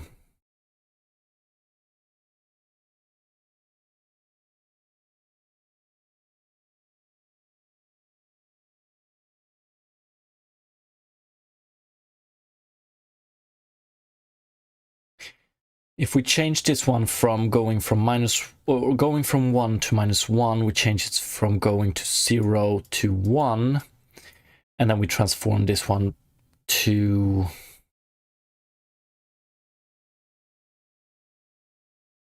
we'll see, maybe.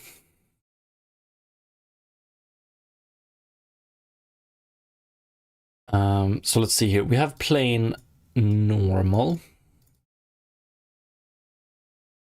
And then we have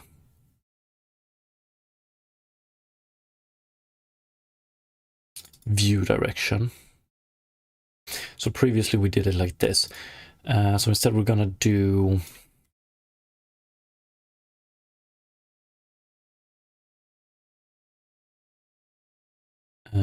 float.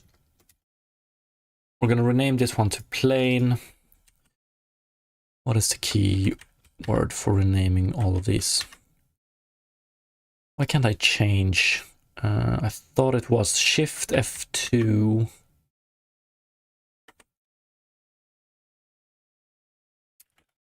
Fuck it. We're gonna rename this one. Does this one work in my CS files?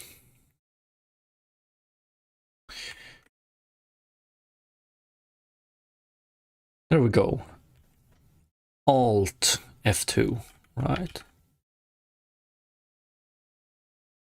Or is that just F2? Fuck it. We're gonna rename this one to plane. This one is gonna be plane original, normal.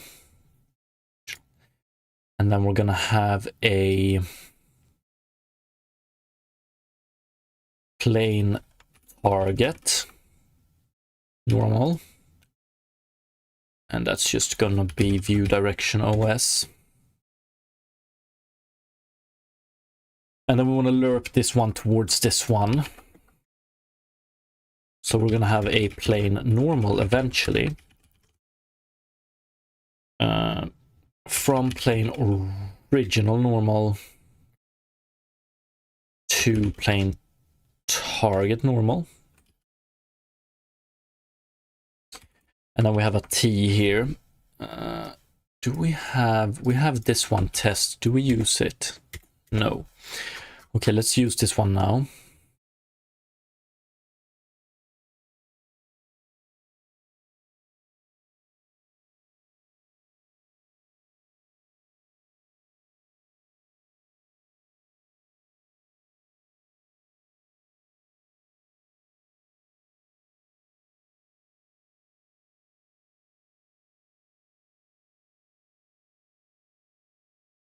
And then we use this one later on. Okay. Let's just see what this looks like. So now test is 0, so we pretty much ignore target normal. And if test is 1, then we're back at this. Then we just use the target normal at all times.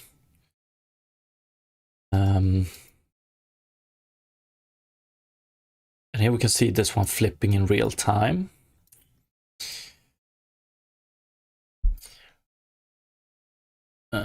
Okay. But instead of using test as our T, we want to use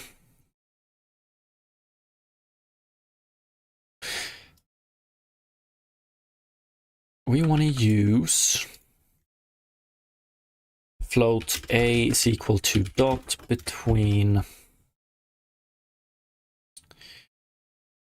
plain original normal and plain target normal. And then just return A. So if we're looking at it from the front, it's pure white, and the more we get around it, so here it's pretty much black, and then we should be getting, are we getting positive again? Yeah, that's because we do a camera orientation multiplier. So we're going to wait with this camera orientation multiplier.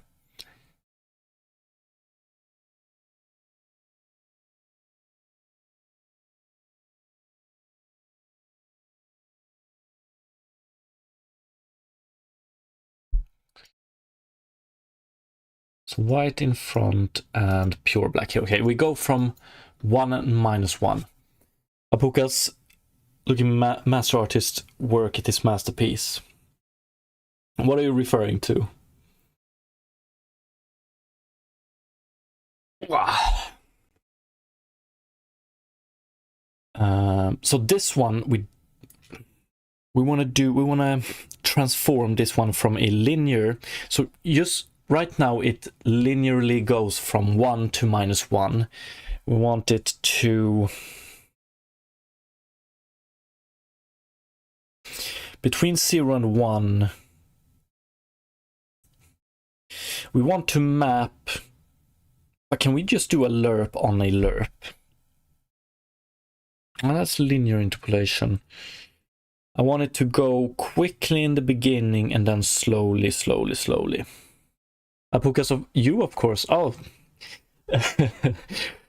I don't know if I would refer to me as a master artist, but I appreciate it.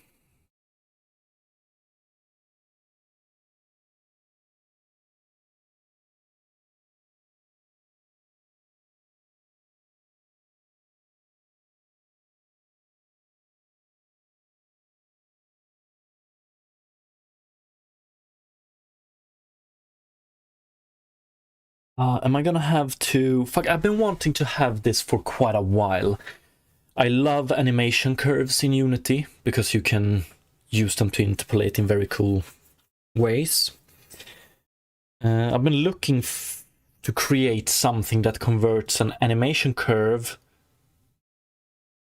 to a texture real quick, so it can be used in shaders easily. If you want to define your own very basic curves to be used in shaders. But let's see.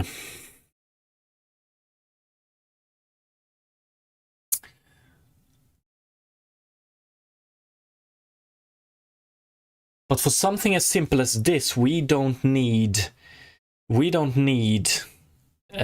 custom curves or stuff like that. We should just use a very simple function. Unfortunately, I don't know exactly which one we want. What does this one look like? My famous curves between 0 and 1. Or x to the power of 0.5 graph.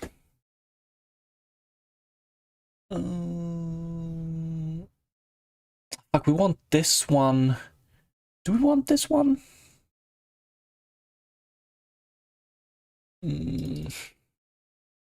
Square root graph.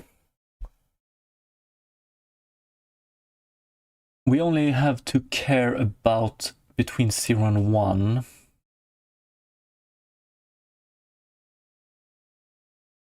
So we move quickly and then slowly. It's too much.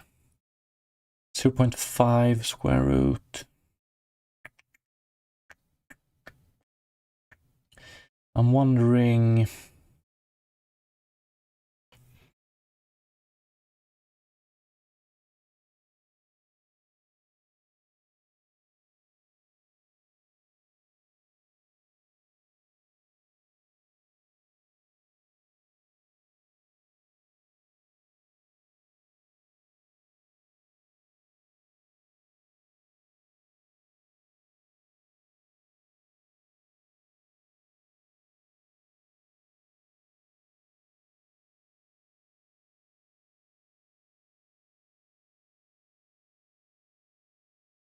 Zero 0.5 times 0.5, 0.25.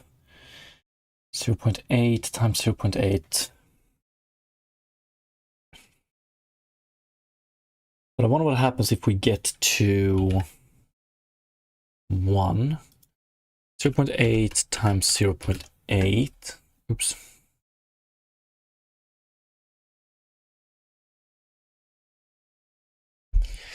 Point 64. 0.999.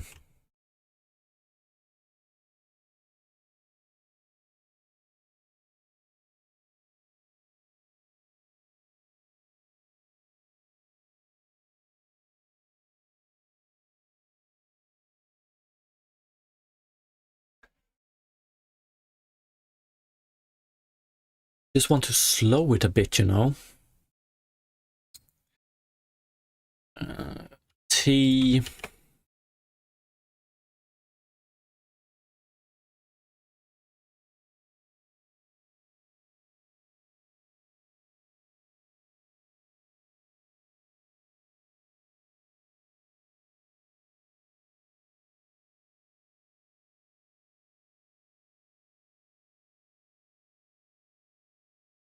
I don't know. Okay, here it's originally.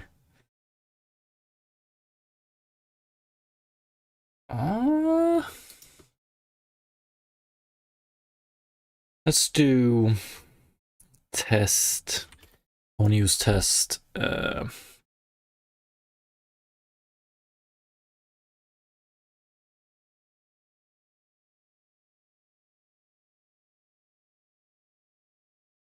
Float t is equal to 0 if test is greater than 0, then we recalculate t like this. And then we use t. So normally it looks like this, right? And one with this new one, it looks like this. So we have a little bit more. Maybe it's too...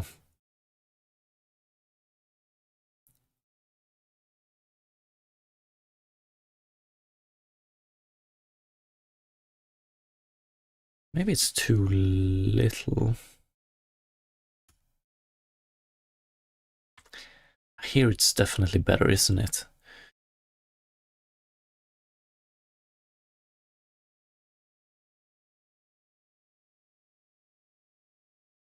It looks a little bit more 3D Fuck, I'm gonna have to compare it.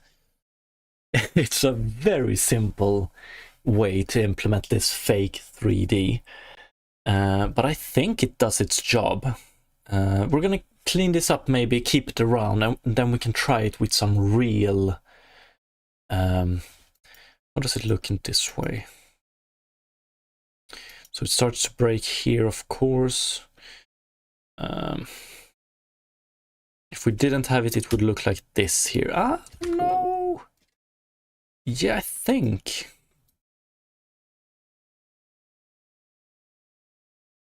Yeah, it helps, right? Would have to put them close to each other, but it starts to break right around here. I think we're gonna...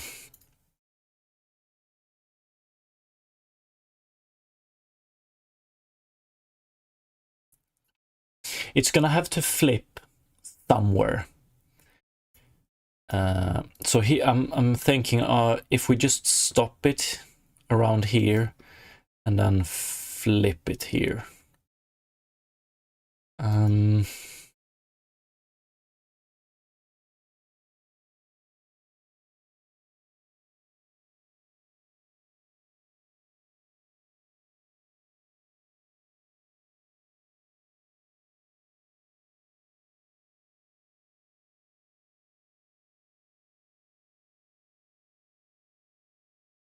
We can see here that the UV interpolations, they start to break here as well.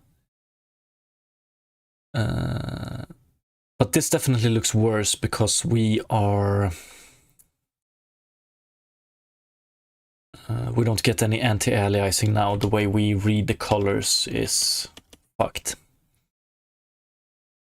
Pretty sure that's why we get this...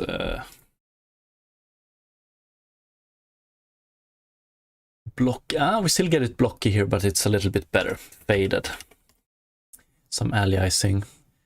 But... it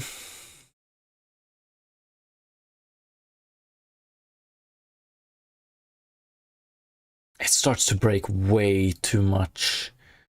Maybe we wanted to rotate it even more. Is T times T...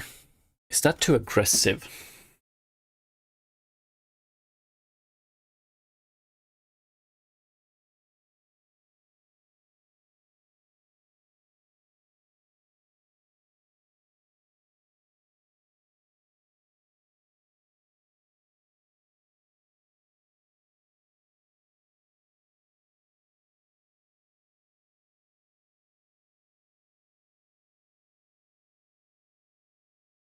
T times T is pretty nice as well.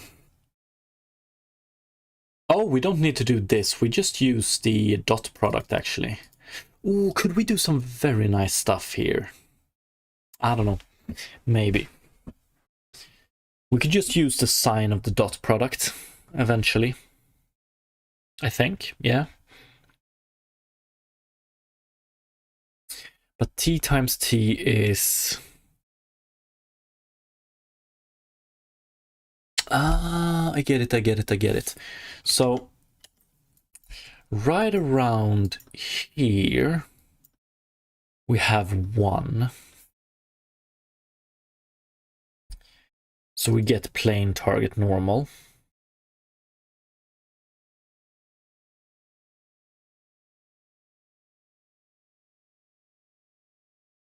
Do we want to do...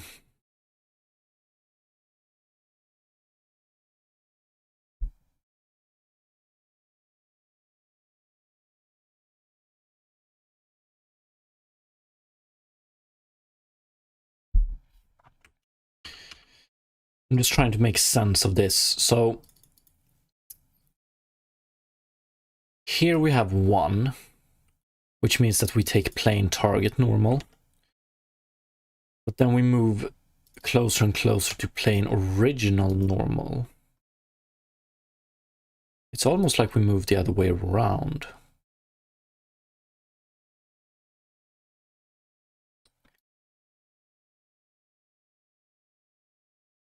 So right around here we have, yes, of course.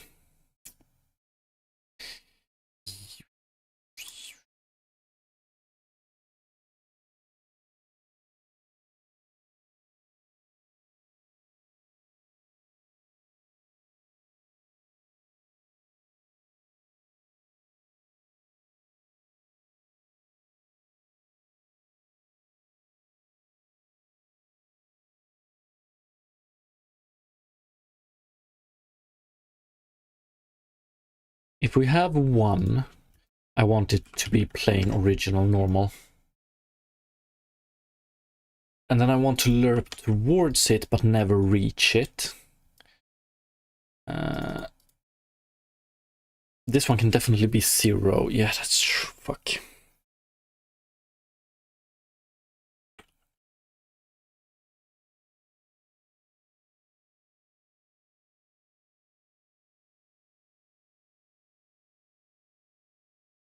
Do we want to do...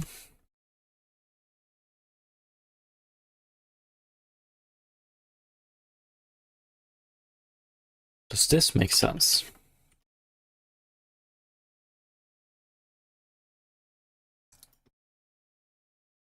Almost. I like how it feels like it stops roughly, but then it starts again around 0. 0, 1. Yeah, the smaller this one is, the closer to 0 this one is, closer to 1 this is.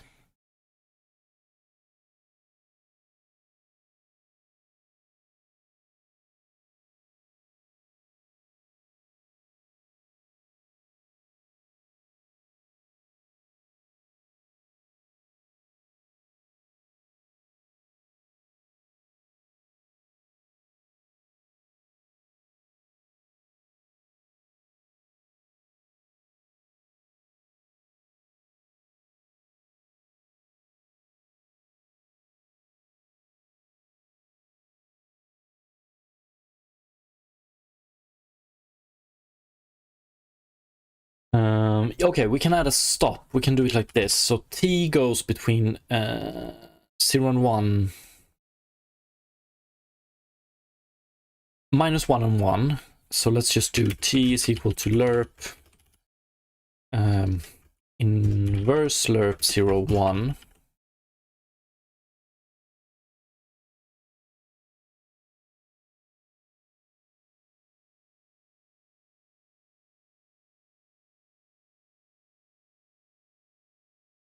No, we don't need to do inverse lerp. T is equal to t times 2 minus 1. Then it goes plus 1. Fuck me. Minus 1 and 1. We do plus 1. So then it goes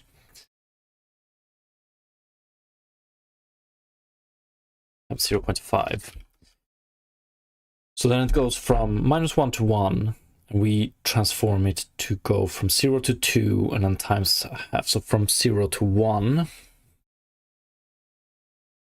But we should never get to minus 1, not until we flip at least. So here we're at 1. And then we say, okay, this is pretty good. Probably want to, yeah, so the previous 0 is now 0.5. So I guess, yeah, so this, yeah, we don't have the inverse solved yet, but is this good? So we rotate it, but it's more like we rotate it towards this one and then we stop instantly. So then I wonder if we can do, what happens if we do t times t now?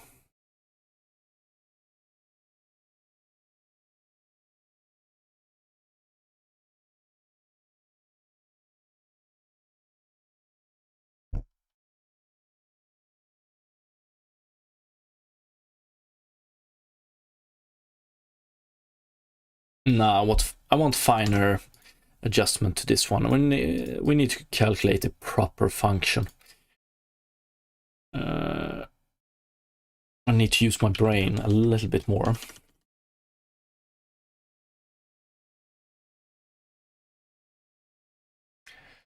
So if we are looking at on this one from above, we have our plane here. and we have our plane normal. And then we have our view.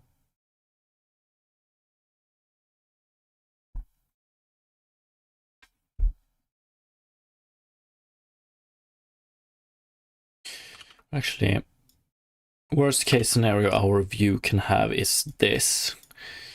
So our dot product goes between, because if it's more than this, we're going to flip it. So our dot product goes between 1 and 0. And we just want to transform this parameter from being linear, from being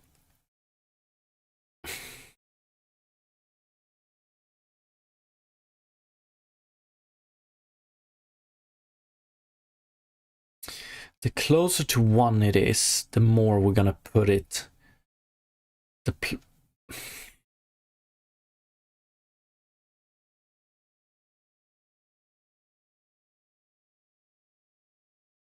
We definitely want a max value. So we're gonna have a value that is 1. Means that we put if it's 1, the normal is equal to the view.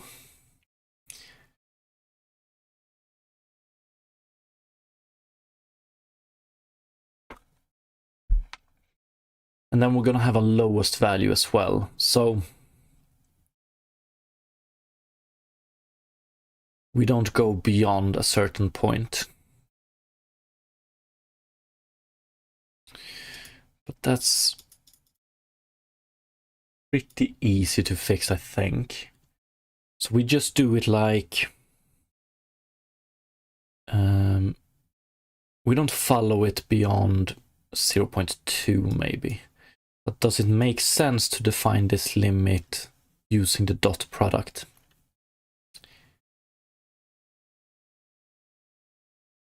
So if the dot product is smaller than 0.2, we don't interpolate anymore. That's when we stop.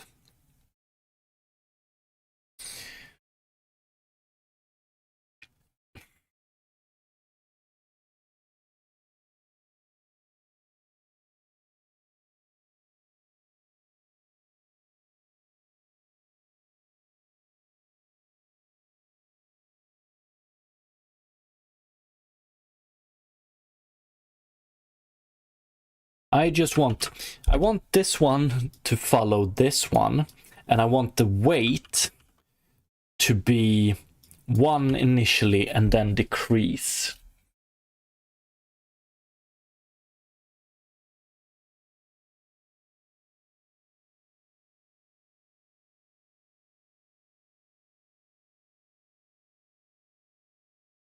Can we just do a lerp? 1 initially and then decrease. So can we use this one, but we do it between 0 and 2.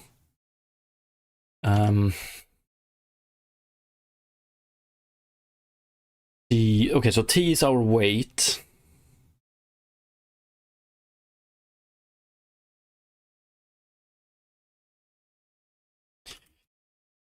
Is equal to, let's do lerp. I always forget what comes first in lerp here, so let's do HLSL.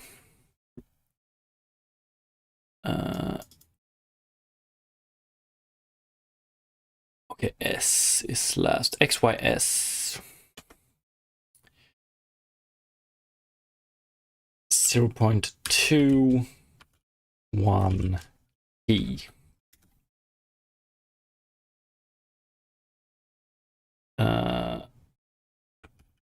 So we transform T from being between -1 and 1 to 0.2 and 1.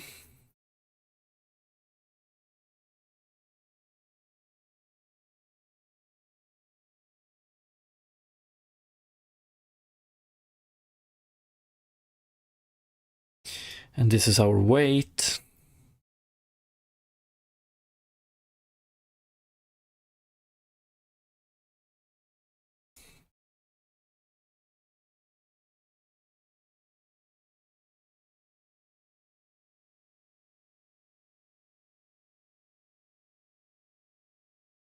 And then I just want to do this, but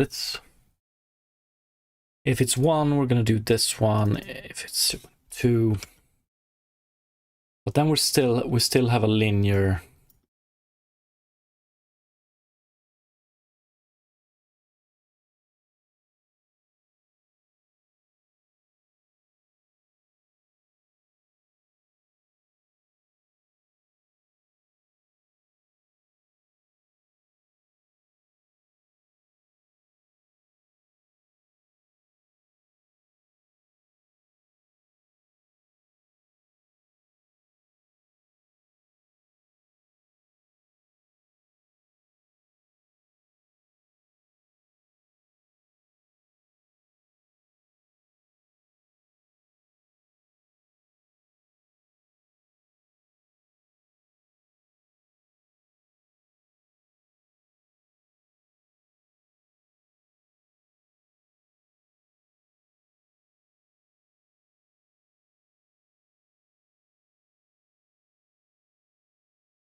No, where did our...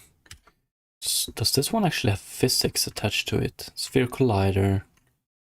Or is it just below ground? Probably below ground.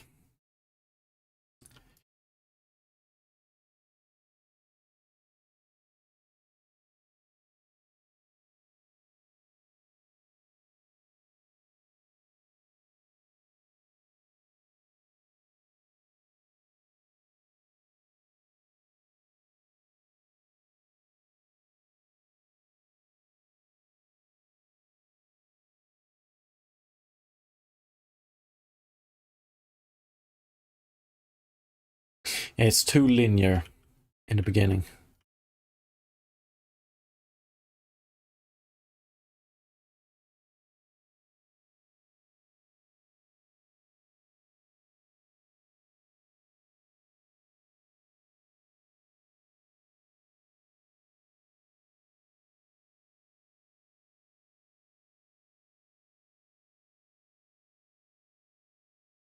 Works okay, but we're far from done. Oh, can't I?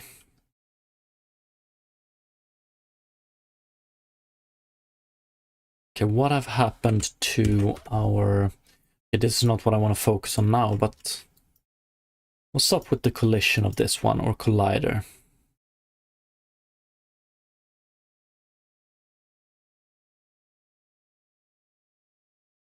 That's weird. Oh, it's actually that the mouse pointer here is wrong. That's weird. Anyway, let's see.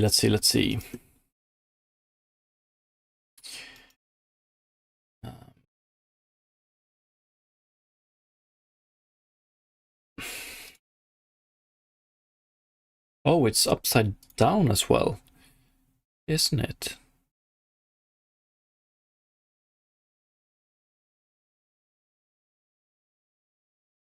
Didn't even notice.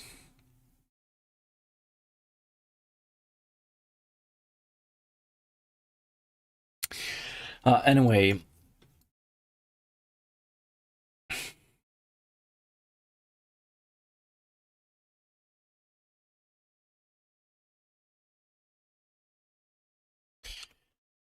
What do we have? Let's see here.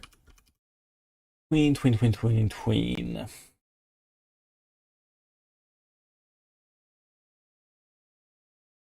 Functions.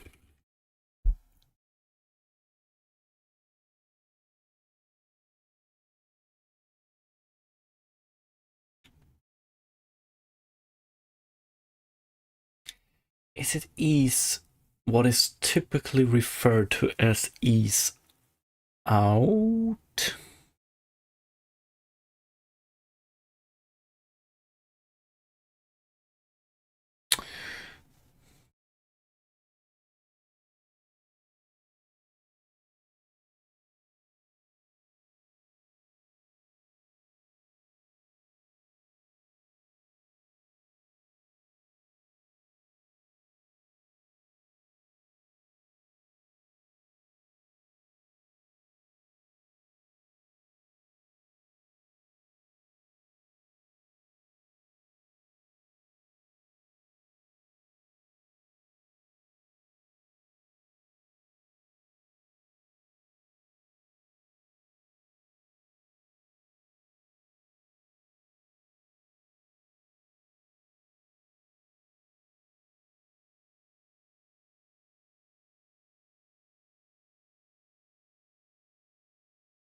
Is it ease out? I'm thinking.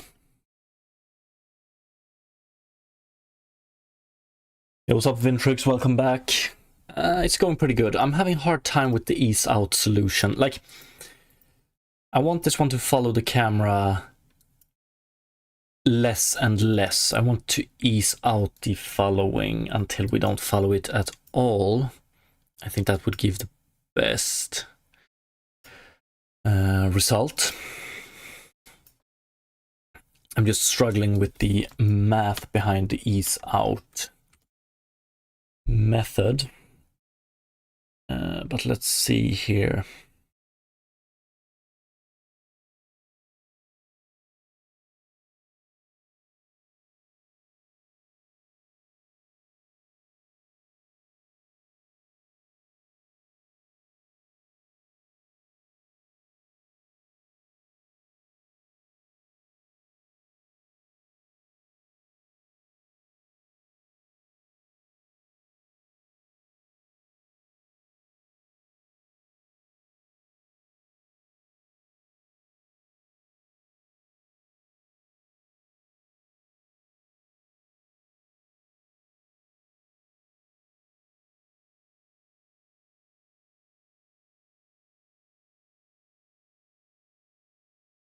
Okay, maybe we can do it like this. We lerp between 0.5. Yeah, we lerp between 0.5 and 1. And then we do t is equal to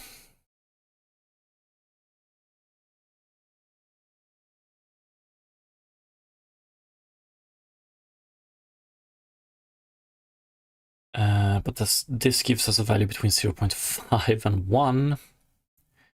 Is that what we want? 0.5 and 1? Maybe. And then the question is, so if t is 1,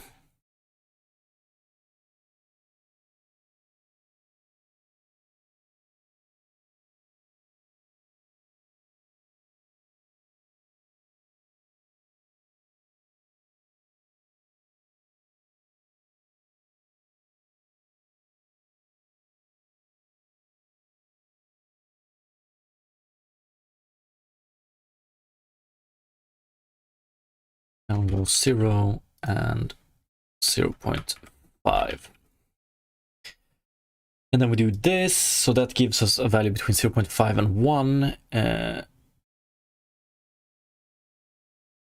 Higher t is, and I want to do, I think I want to have plain original normal here. So if this one is 1, then we get 1 here. So it's this one. If this one is 0. Then we get 0 here, which should be 0.5 here. Maybe. Where do we have? So here we're looking at this one from the front. We get some rotation, and then it slowly stops, and it stops. Then it starts again here. And that's unfortunate. Otherwise, it looked pretty damn good, I would say. Like, this looks a little bit 3D, doesn't it? And let's go back to this one. Okay, not this one, but T1. So this is how it originally looks. Pretty obvious that it's just a plane. And then if we add this transform, then we get this behavior instead, which works pretty good until we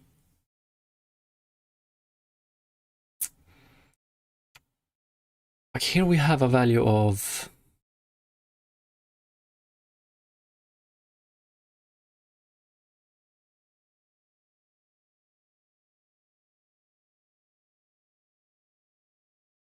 fucking hell, it looks good. I think so. This compared to this, okay, that's not too big of a difference, but this compared to this,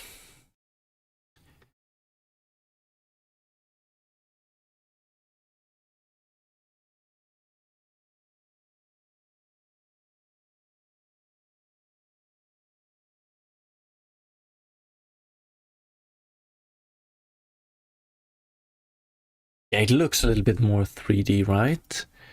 Or am I slowly but surely going insane here?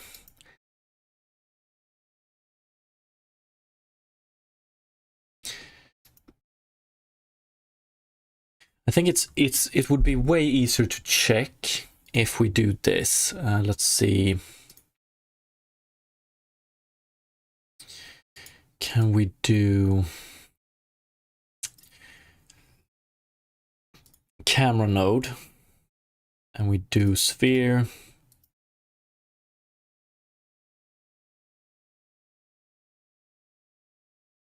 So we change the world transform and where the hell are we looking?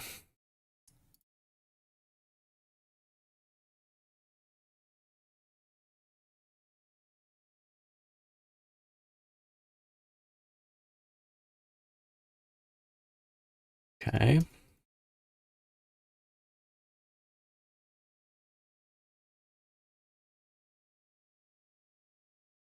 There we go. And then we can rotate like this.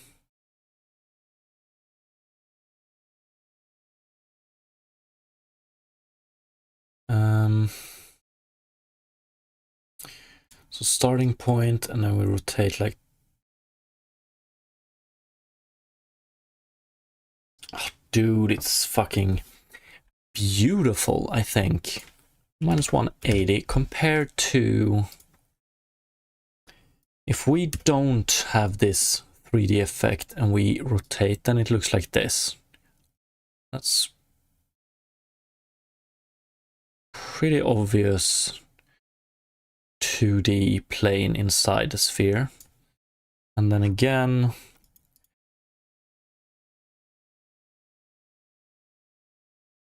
less obvious 3D. Or less obvious 2D. I just hate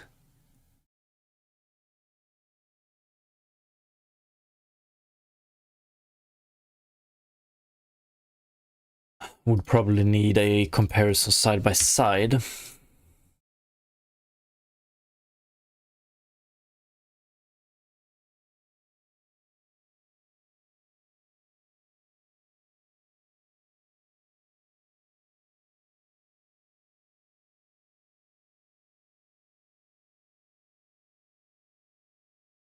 Mm.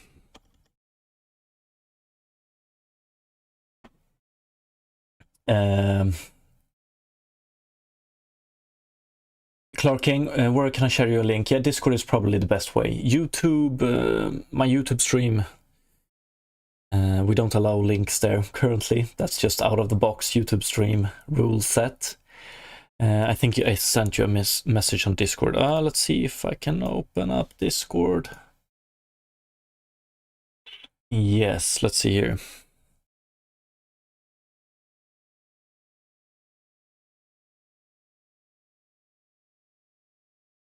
Yeah, let's take a look. I was looking at something similar to that. Let's see.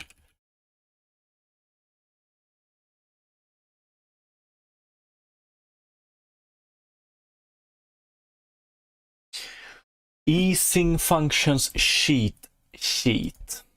Let's see. That's beautiful. So I think it's...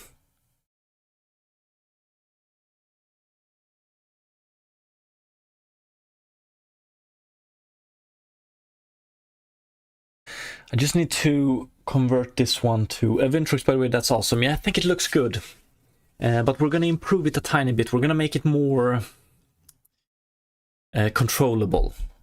Because right now, I know that this is some sort of easing function, but I'm having a hard time converting this automatically in my head to what kind of easing function it is.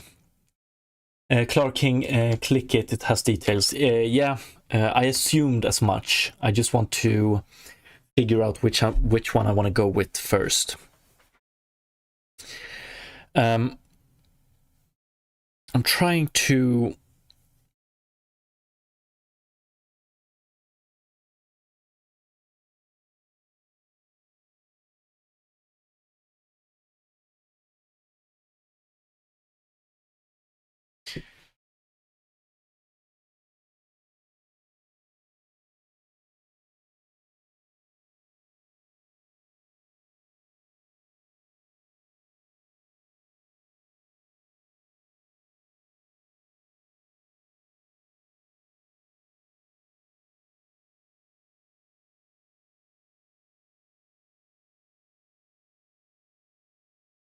I appreciate the help. This is a beautiful link you sent me. I'm just trying to make sense of it in my head, exactly how we want to control it. So, like, we have two we have two directions. And we want to interpolate this one towards this one, but we want the interpolation to ease out. And we don't want it to reach it entirely.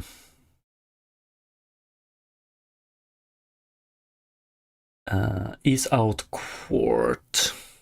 Yeah. In fact, this is beautiful.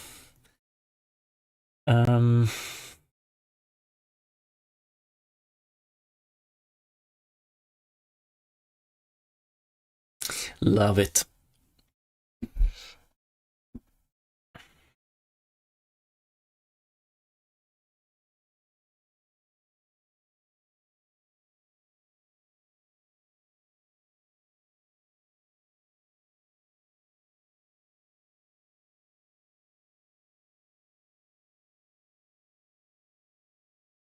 Yeah, I'm wondering... Okay, so if we transform it to our use case, the x here should be a value between 0 and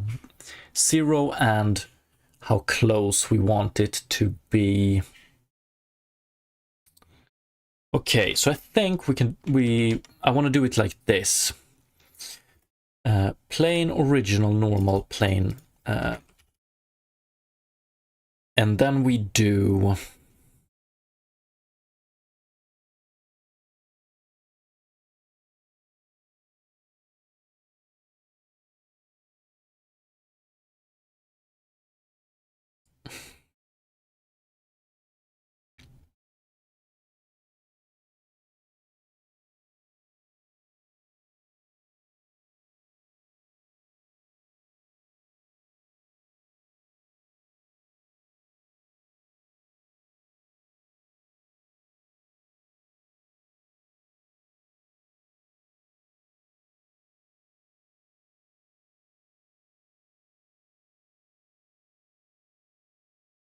Now, at the beginning here, we want it to be...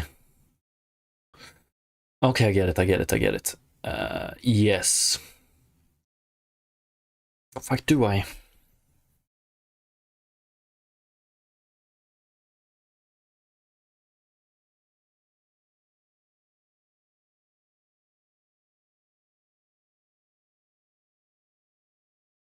Trying to translate how we want to use this one in the case of our interpolation.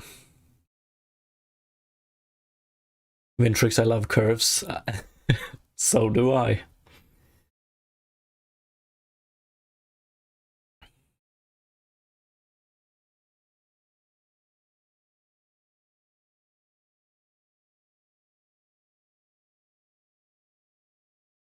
I wonder if I want to do...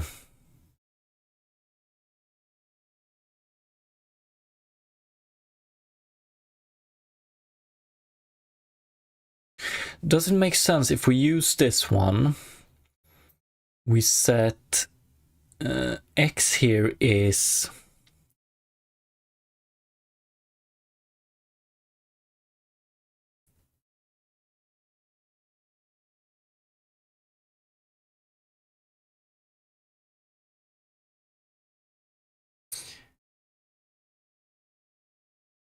We change the value of this one, like how close to plane target normal we want to get.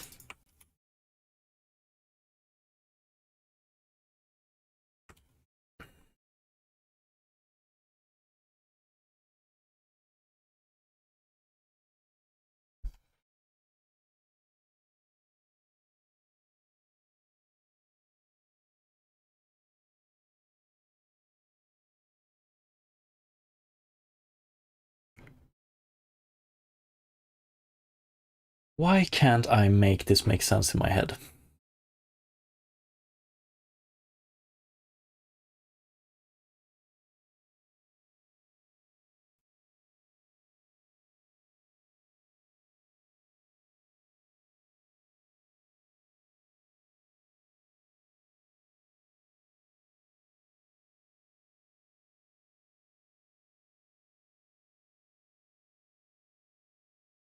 Yeah, I'm focusing too much on the object normal. That is, fuck the plain original normal. We're only gonna use this one for... We're mostly gonna use it for this one at least. Let's see here.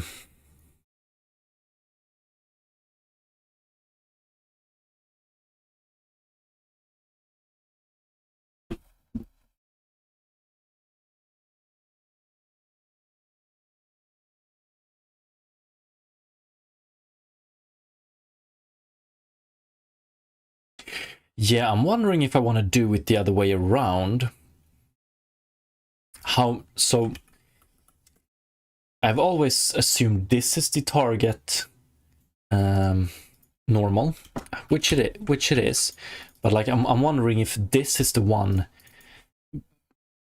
I wonder if it's easier for me today to think about it like this one is pulling the normal. So if the difference between these aren't big, this one doesn't pull that much, but if it's big, it pulls a lot. And this is...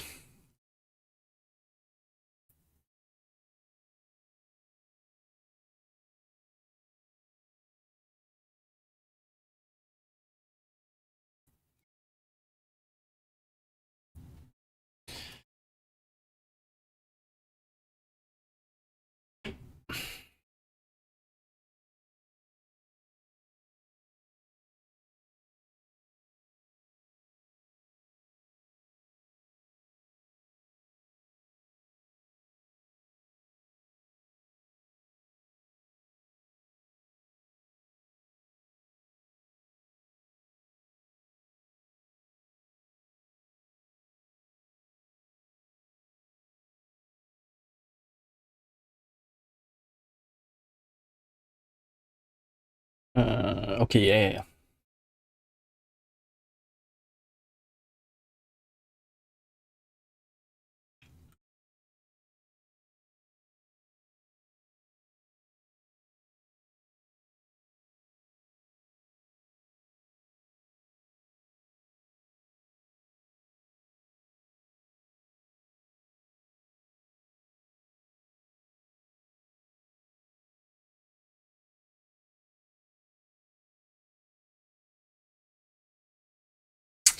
I guess it's easier to think about it as we want to go between 1 to something. So we want to be able to define, okay, this is how we're going to think about it, or how I'm going to think about it to make it make sense in my head.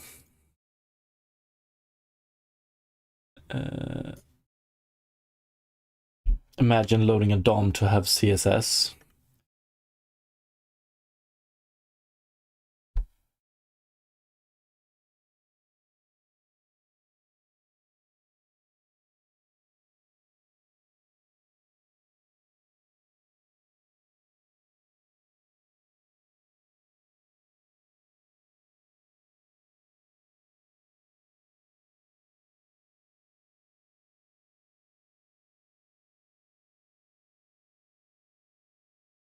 Just write it in CSS. Well, but let's see here. Fuck, my mind is all over the place currently. So what I'm thinking about doing here is we have a plain and normal, and then we have a target. The target can at most be this, right? I'm gonna one sec. Yeah, the target can be at most this out of the box. If the camera is over here, we flip it. But then we're going to be able to define how much we will let this plane rotate as well, like the maximum rotation we do. And maybe we set it to be, remember this one is 1, this one is 0. So the maximum rotation, maybe we put it at around here, that's 0.2. So now we have a value that goes from 1 to 0.2.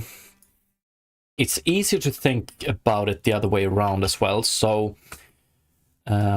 let's actually make this one be 0 and this one be 1.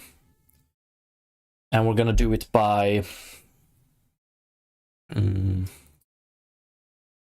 let's call this one D as well. It's the dot product. So we clamp dot because it can be -1. Or we saturate it, sat D, and then we do 1 minus sat D. So then we're at 0 here and 1 here. Nice. And then we put this one, so this one is like 0.8 now. We will make, this is the maximum we get. So then when the dot product, when we calculate the dot product, this one is, we're gonna change this one to DO. So DO goes between, one sec, it's not DO just yet. This is one, yeah, it's DO. DT, de-transformed, I don't know.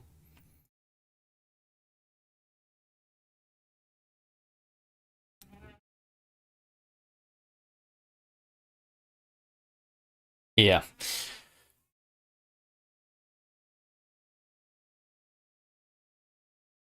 It's this one. We haven't limited it yet, so it goes between 0 and 1. We want to limit it, so we're gonna do a lerp between 0 and this one then, 0.8. And yeah, let's call it DT. And this is DTT.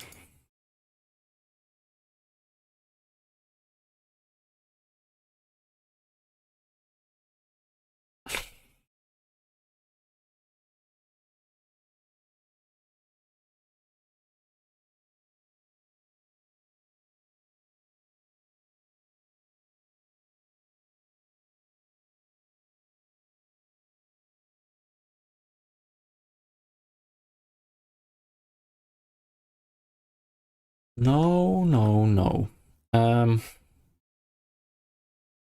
It's the result we want to limit. Yeah, so it might be as easy as, yeah, we change this one so we go from 0 to 1.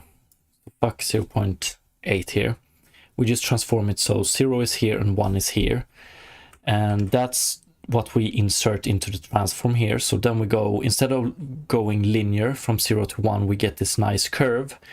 And then we transform the result of this one to be between 0 and 0.8. And that's what we put into the lerp between these two. Right. Or I guess into this one.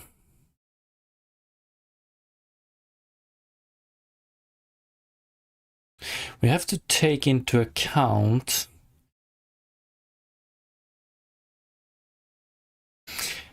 it would work like this.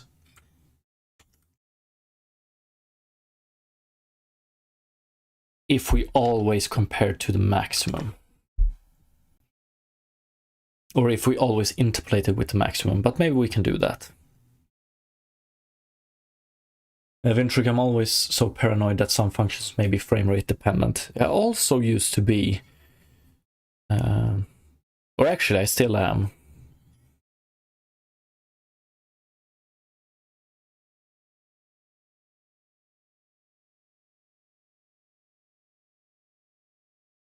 Also, if they are physics iteration dependent as well.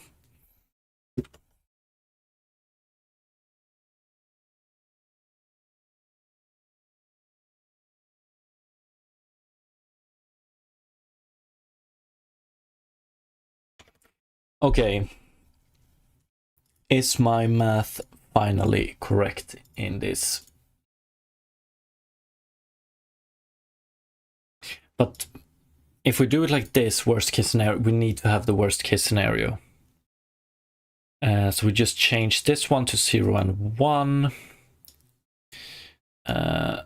We get the t here, so 0.7. This is what we input into our function.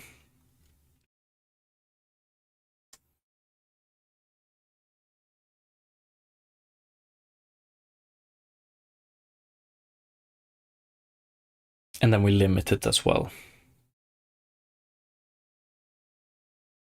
Yeah, I think that's it. We just need to figure out this one. Let's see here.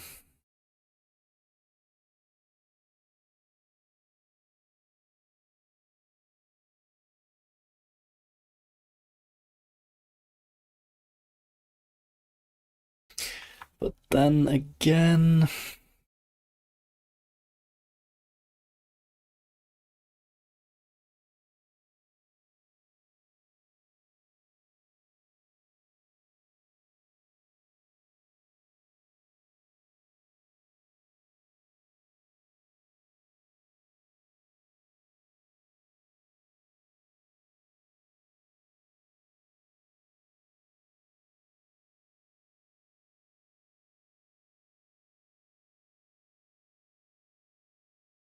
And what sucks with this solution, though, is that we don't have this one.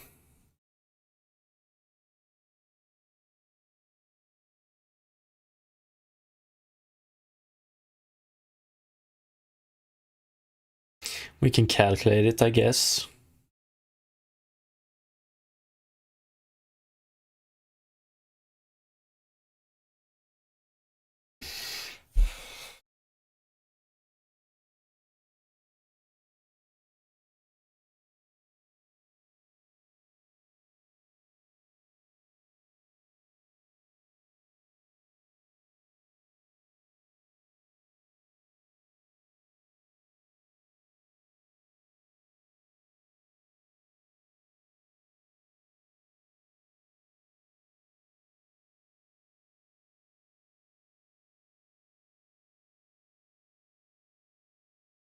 Clark King, why not use the other one, the 0.2? Like, what I'm thinking now is that the only two available vertices we have, or vectors, are like we have the plane and normal, and then we have the direction towards the camera.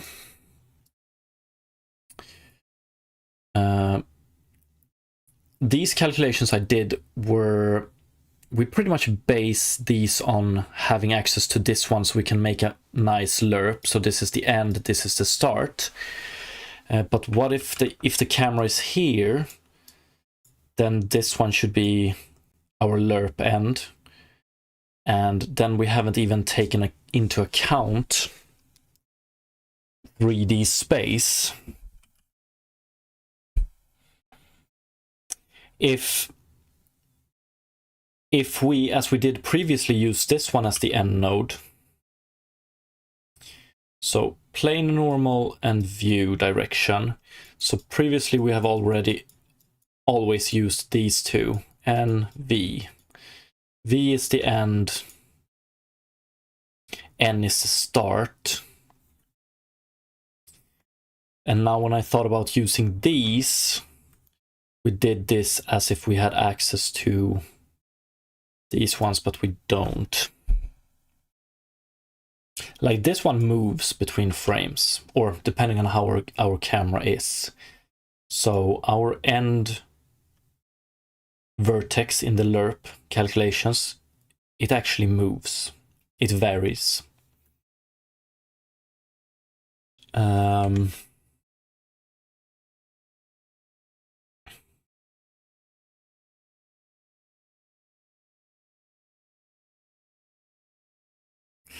Maybe that's okay. Maybe just...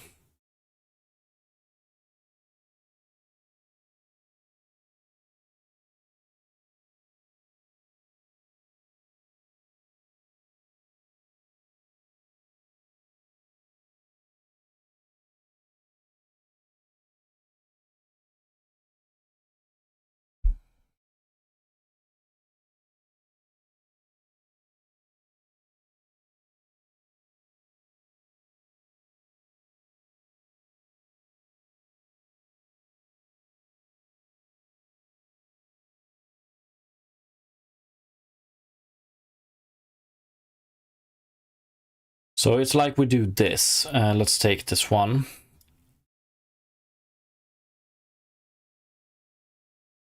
We have t here, but we transform it so t is equal to 1 minus saturate t.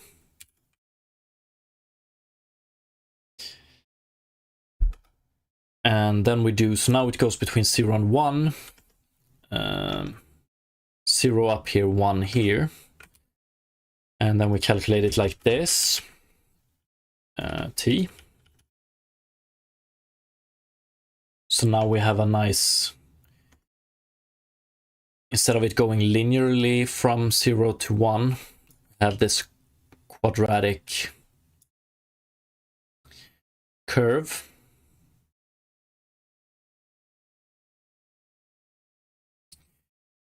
We want to stop this somewhere, so instead of going between 0 and 1, we want to clamp it so it goes between 0.0 and 0.8 maybe, t.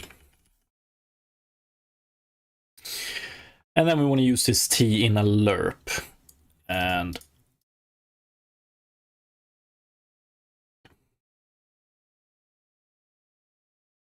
we do it like this.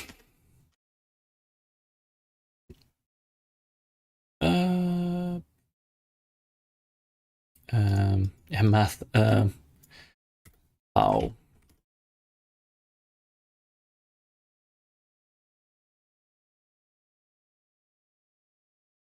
What do we have now?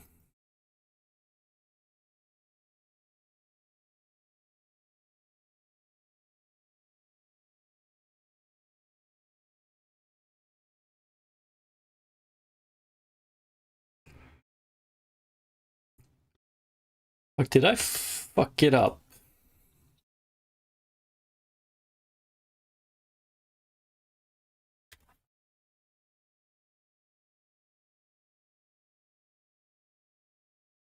Yo, what's up, Cooler SK? It's going pretty good. Or it went pretty good until my brain said stop. What did I screw up here? Test 1. So what we do now is we do dot between original normal and plain target normal. We change it from being between 1 and -1 to be between 0 and 1, and we flip. And we use this one. Pow, did I screw up? I think it's...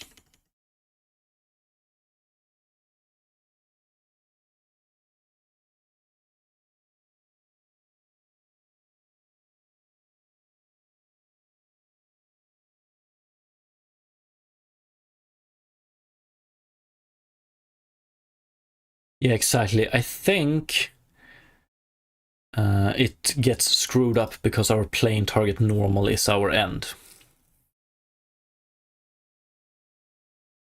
If this one instead were float 3 1 0 0,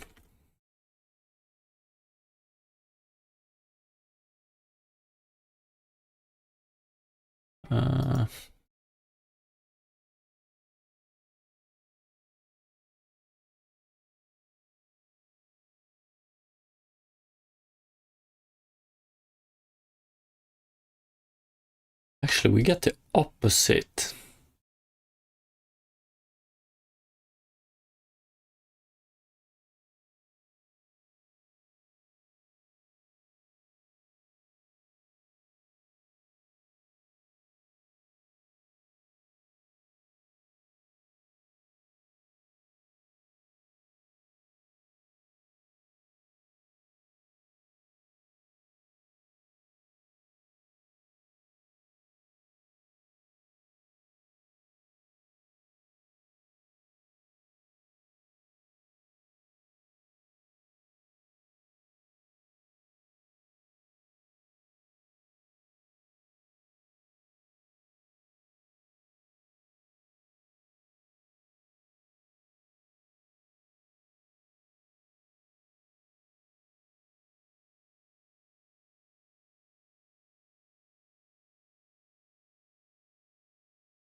Zero becomes 1 0.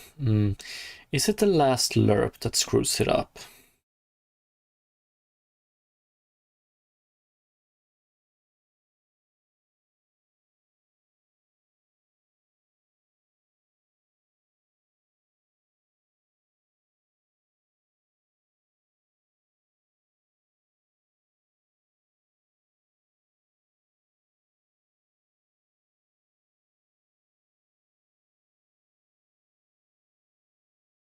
But we had a nicer interpolation previously. If we do 0 and 1, which means that it should always be this one. Okay. Interesting.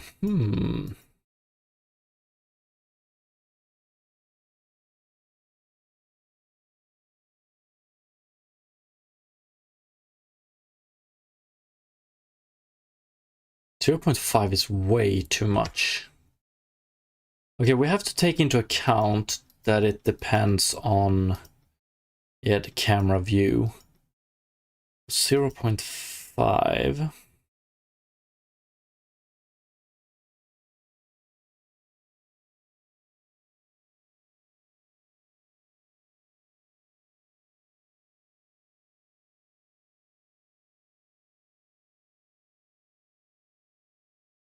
Is this a nice...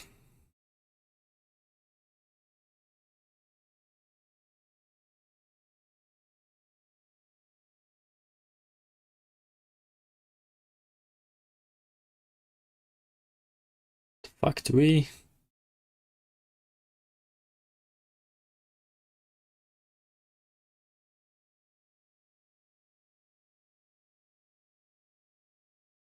Here it actually looks like it doesn't work.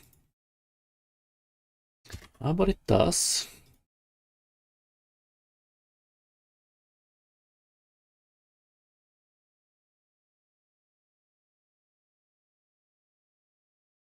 But it doesn't really slow down.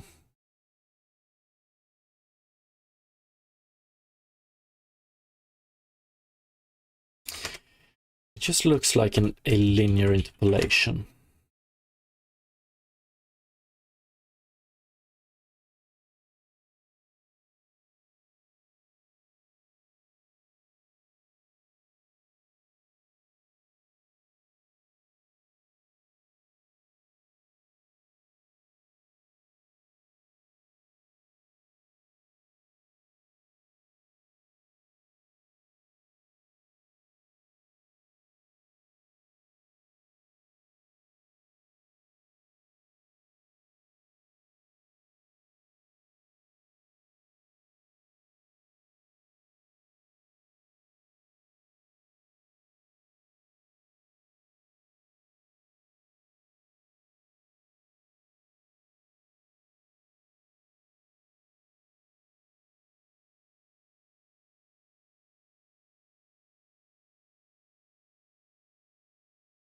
So about 2.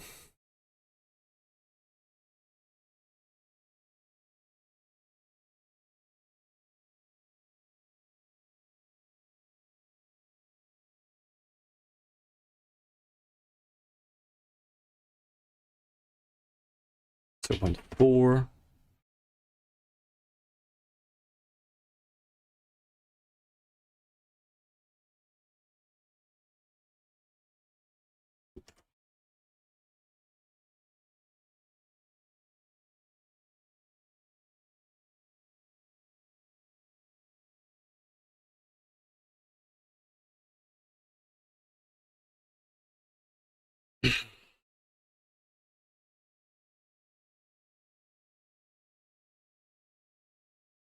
Uh, 1, 0, 0. So now we have the target normal. The initial plane normal is this global, local? Okay. The original plane normal is in this direction. The target is in this one.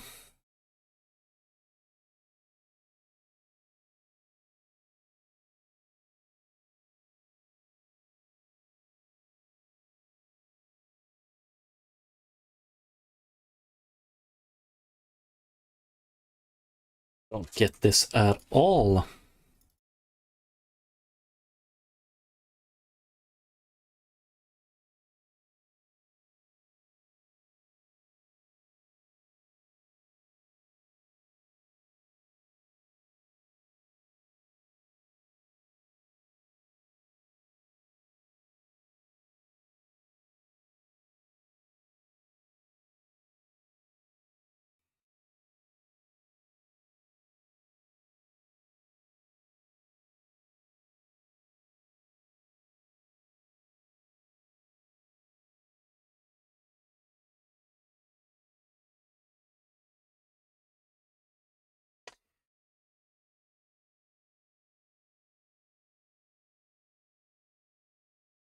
Let's remove this one. I just want to make sure. So, if we're looking straight on this object, t will be, this will be 1, and then we do 1 minus 1, so t will be 0, plane original normal. So if we look at it like this, it's like this, okay. And the more we look, we move this one towards -1, but we saturate it, so it moves towards 0, so eventually it's going to be here. So if we move towards this one, we don't get any change. We actually do get. And then if we move it like this, okay, we can get to this point. Okay. Yes. Okay, that makes sense. And this is why we can't have a static as an end like this. We would have to calculate it at runtime as well.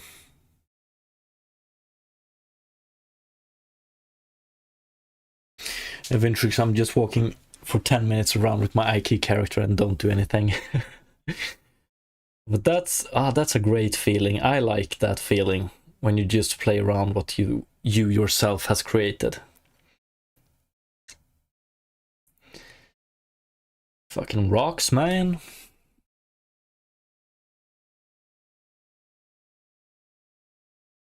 I'm gonna play around with this eye a lot when we have it in place, especially since this one. So what we want to have here is the plane target normal. But since the plane target normal moves with us, we need to keep this in mind when we try to do some quadratic interpolation or something like that. So it's not as easy as I would have hoped, unfortunately.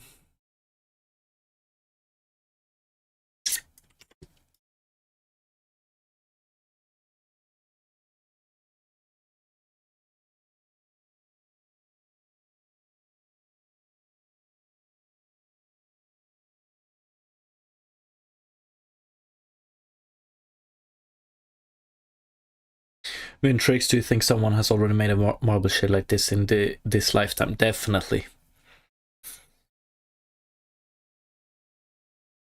I would be extremely surprised if I were the first person.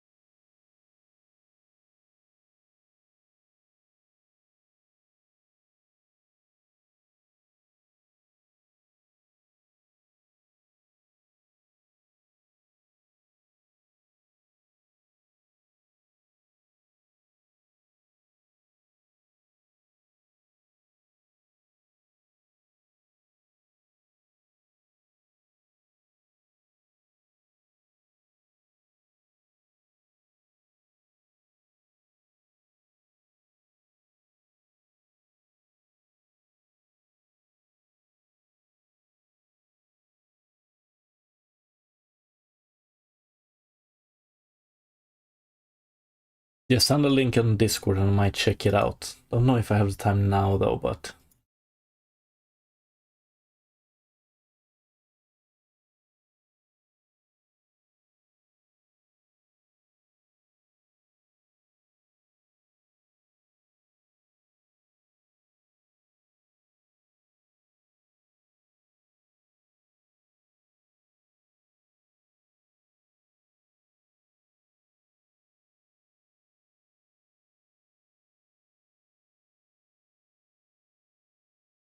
yeah, but this interpolation here, it's really frustrating. I mean, we had a pretty good result previously when we did t to the power... t times t, I think. But still not perfect.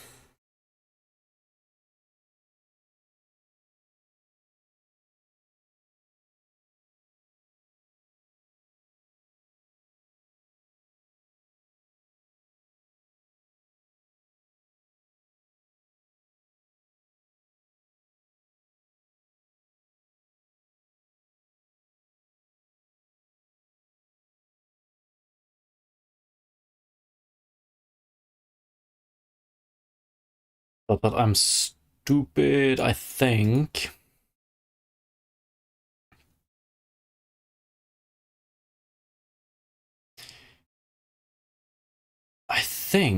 Oh...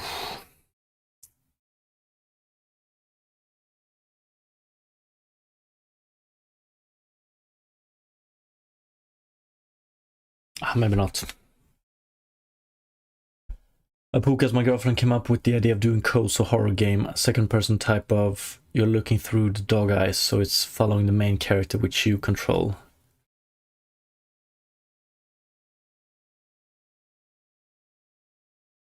I'm trying to understand.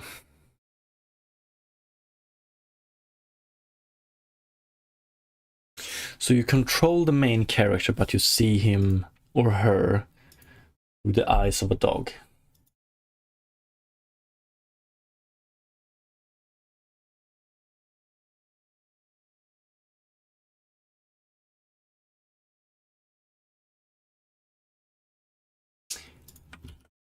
Thank you for the link, Ventrix.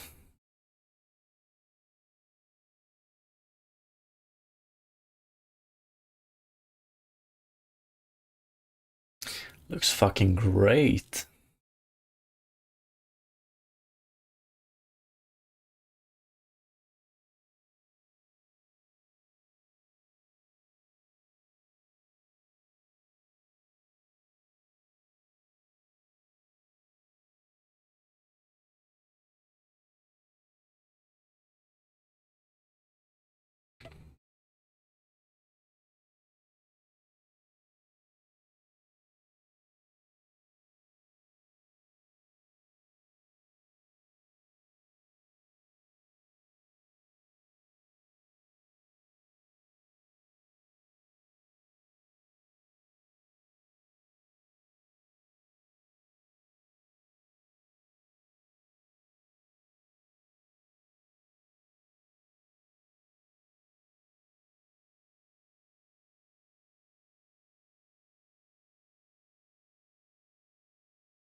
Okay, so this looks good until...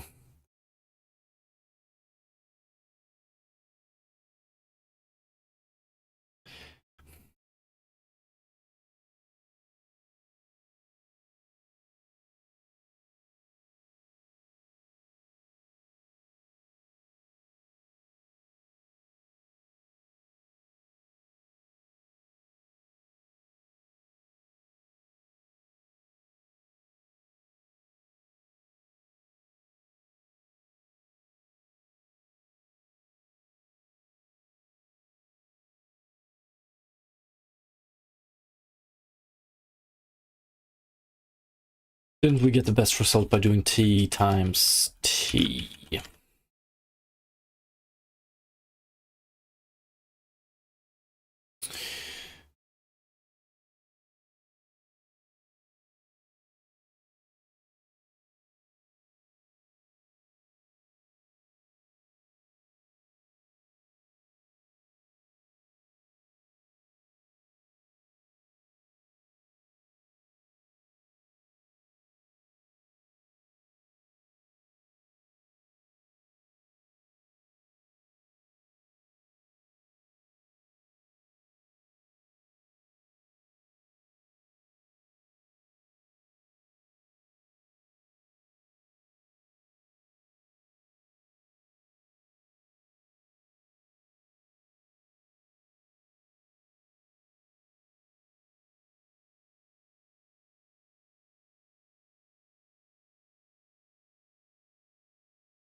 Because there was a similar concept in Driver. You see in first person inside a police car through another character's eyes, but control the car in third person, visible through the car's window from your viewpoint. Yeah, I mean, it's a pretty cool idea. I like the sound of it.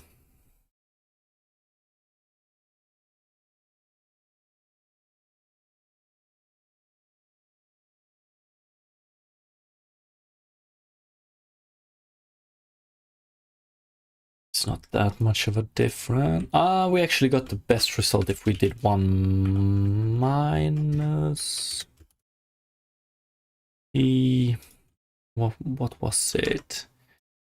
And then this one here.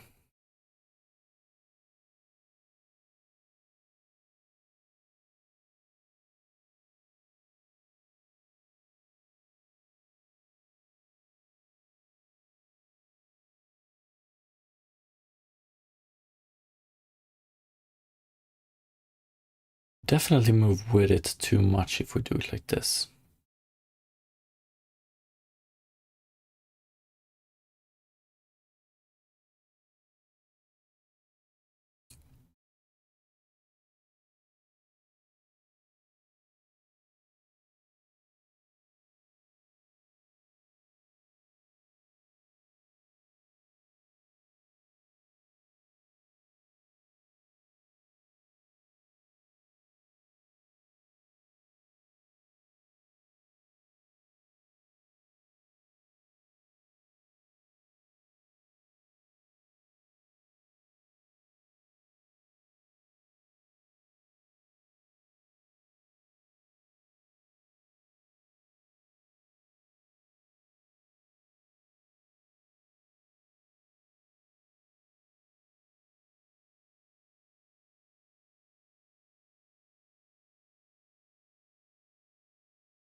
Maybe this is the best we can achieve.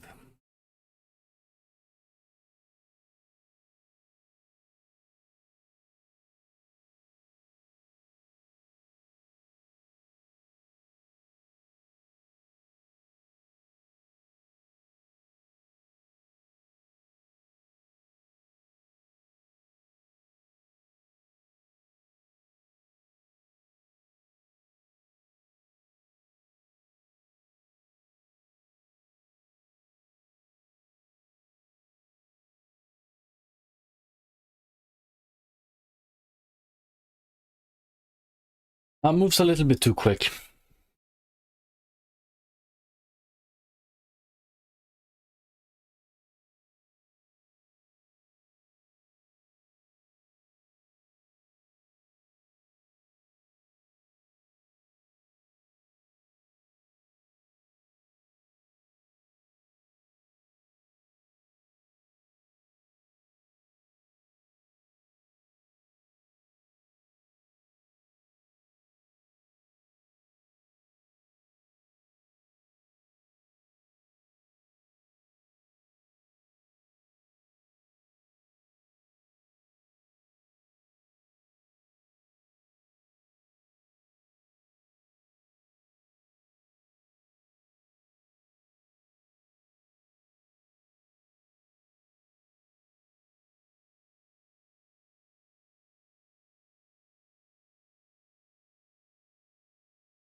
So doing this one, we follow it almost entirely to the end, and then it goes quick as hell here. Maybe this is okay. And same here. Okay, I get it.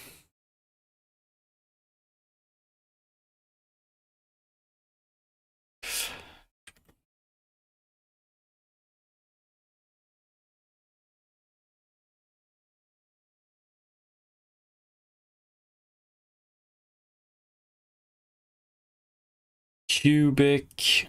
Oh, that's just same but 3. And maybe we can do this.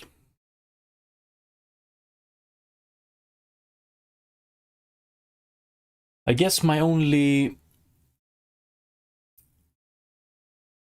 What I don't like is that we follow...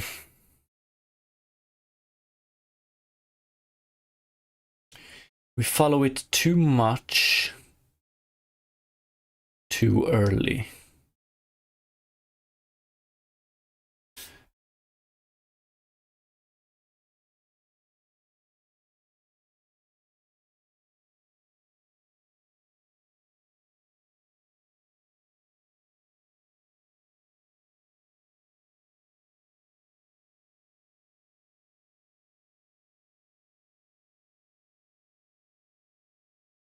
And we want it the other way around. Yeah, fuck, do we want to do ease in? Oh, but look at this.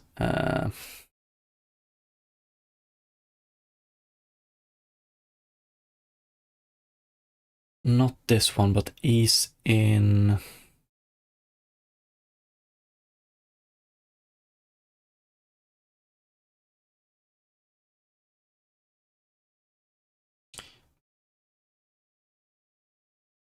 And maybe we just want to go, instead of t times t, we do t times t times t.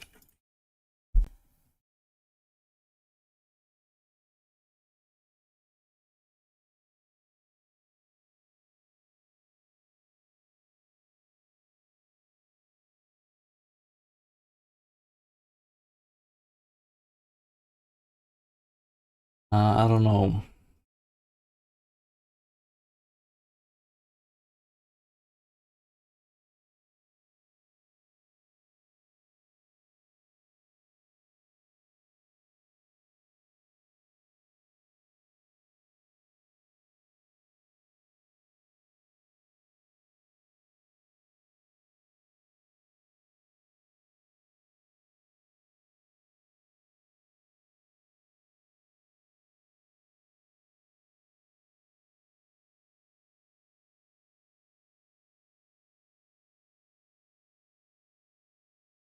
Yeah, we're not getting at all what we want to get.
Two 2.5 times t.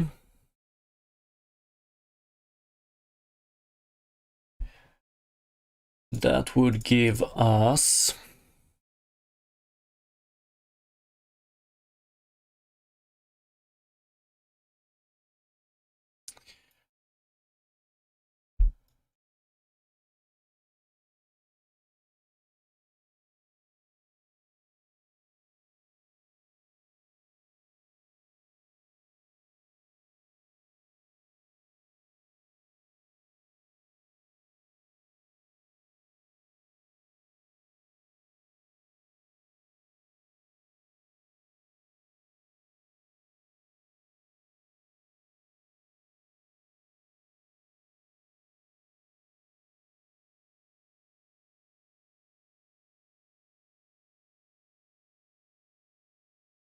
so just something simple like this I want.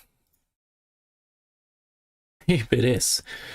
Okay, so originally we have this.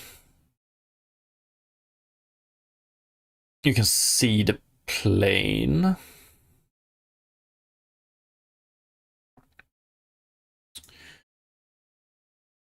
And then we can do this.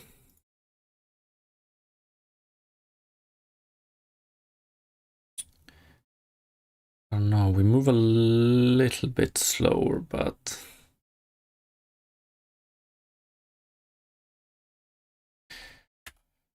I've been watching this so much today that like I don't see any difference soon.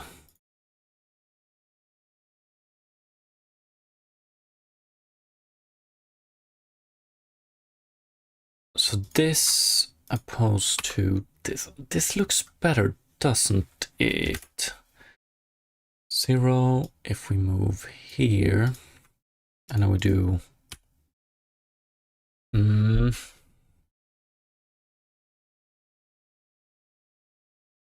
But 0.5, this one is constant as well. But then of course, this one grows the further this one is. T.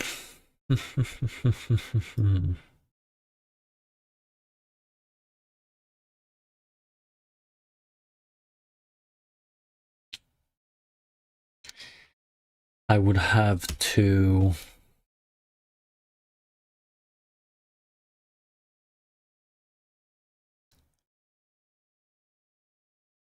record all of these different interpolation method and just compare them. I think this one is, I don't know if it's the best one yet, but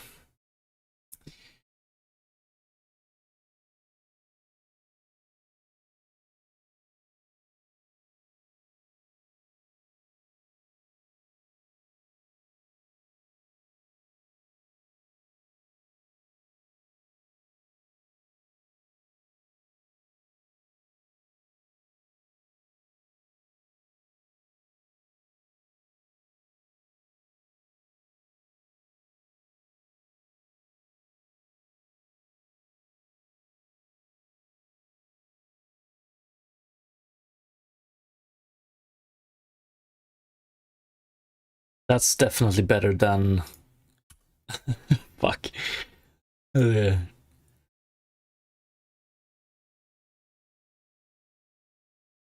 we have a little bit of a 3D?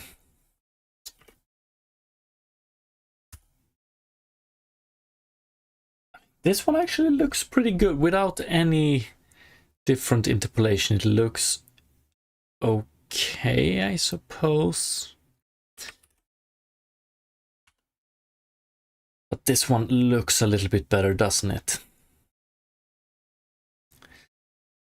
It's going to be such a minor detail eventually, but... okay, so it's hard to compare, but this looks more 3D than this.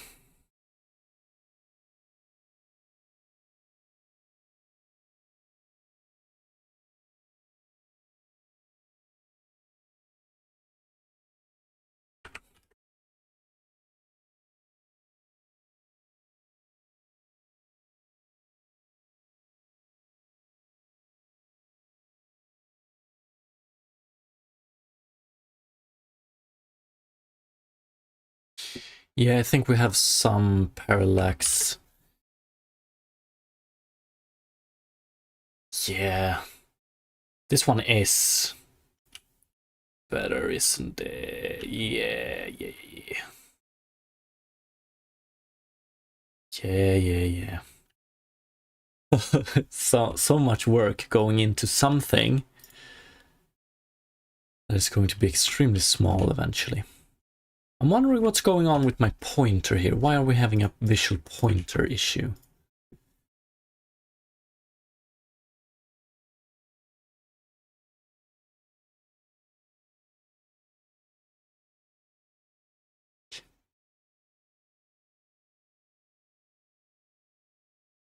When did I change anything concerning visual pointer?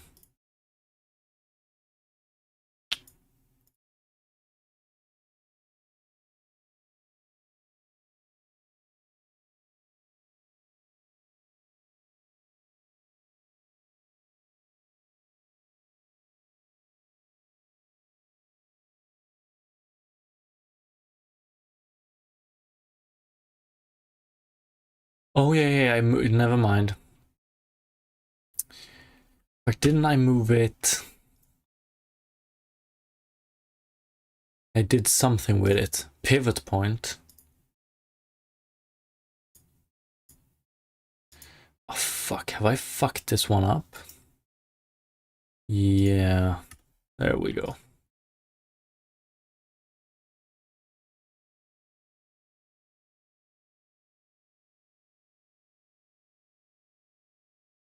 Okay, great.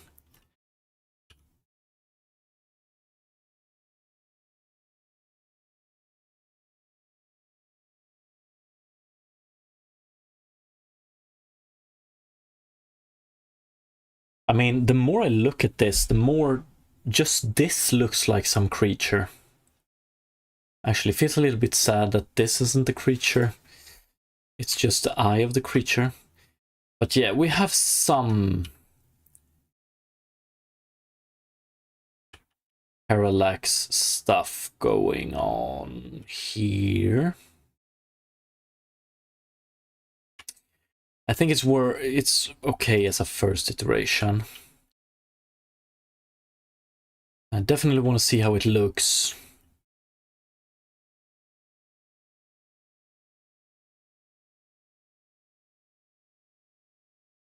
When we have a better texture inside of it. Because eventually you can create an eye creature. Like 100% gonna have an eye creature. One sec, I did a game a while back. Wait, like a tower defense type of game. A lot of years back. I wonder if I had a eye creature then. I don't remember.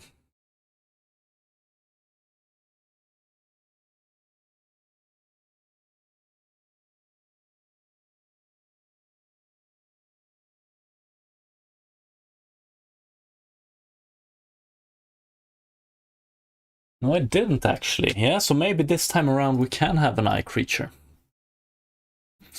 I just have this feeling, which I usually have, that we can make this one like better.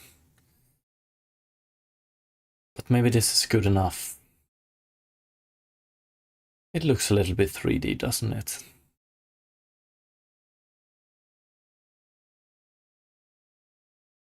Okay, so what we want to fix now is the rotation when we get to this point right here. Actually, I think we want to have a maximum as well. We don't want it to become this. And I want to hide these. Why the fuck do we get these? Okay, I'm gonna commit this, and then we're gonna add some to-dos. We want to remove this, and we want to lock it around here, I reckon. We don't want to go as far as this. So we lock it here, maybe.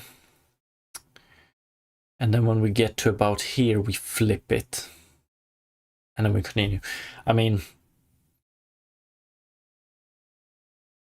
that's the best we can do with what we have.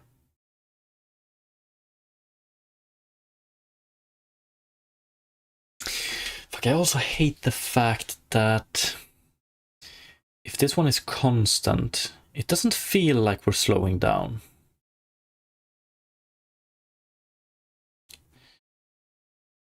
But maybe we are.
I'm very annoyed by this one, but we're gonna do,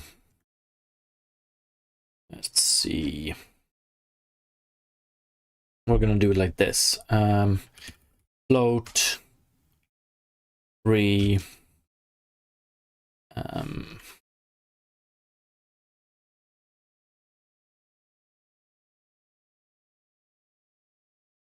interpolate, or calculate parallax. Is that how we spell it?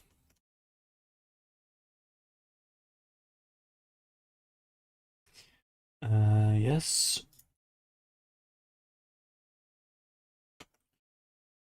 Calculate parallax, normal, plane, normal, interpolation. To do improve. Because I want to move on.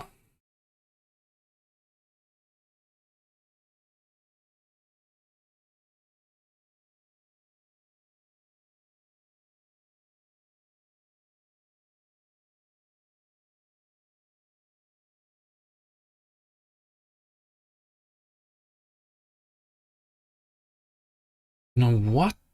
Do we need to normalize it as well?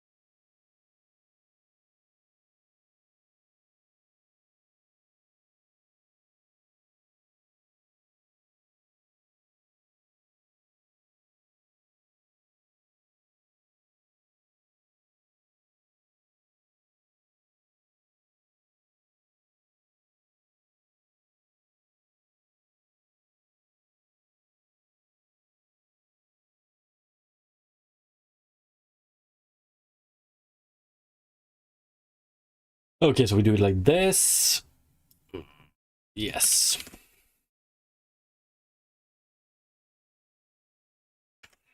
Oh no.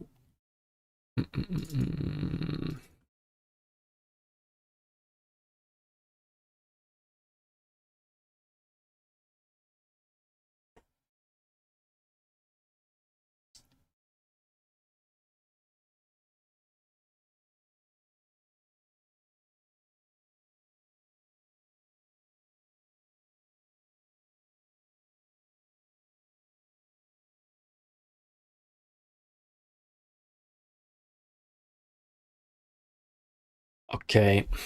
Yeah.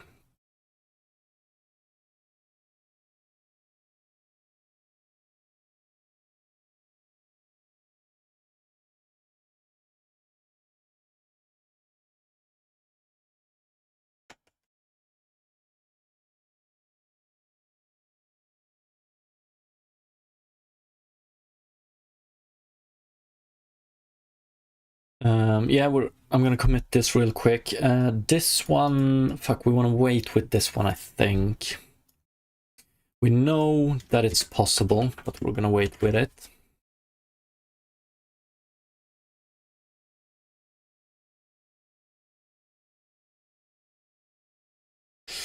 I'm wondering about this one. It's something when we project, I reckon.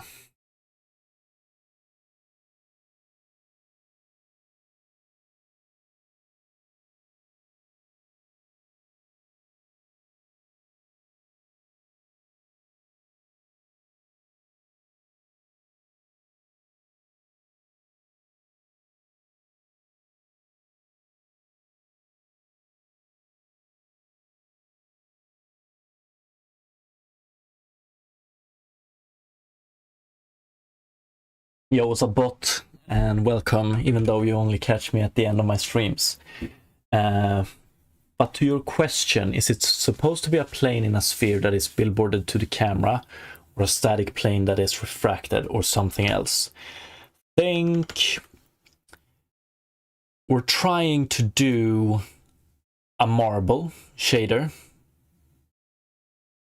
So we want to simulate some 3D content inside of the sphere without actually modeling the 3D content inside of the sphere. So I guess you want to simulate something very similar to in Spider-Man games, or in any games that simulate, that has a window and simulate the content inside of an apartment, but switch the window to a sphere marble and the content of an apartment to whatever the content in the marble is. So these 3 lines of color here, that's my very rough sketch of these color lines you see in marbles. I hope that clears it up somewhat.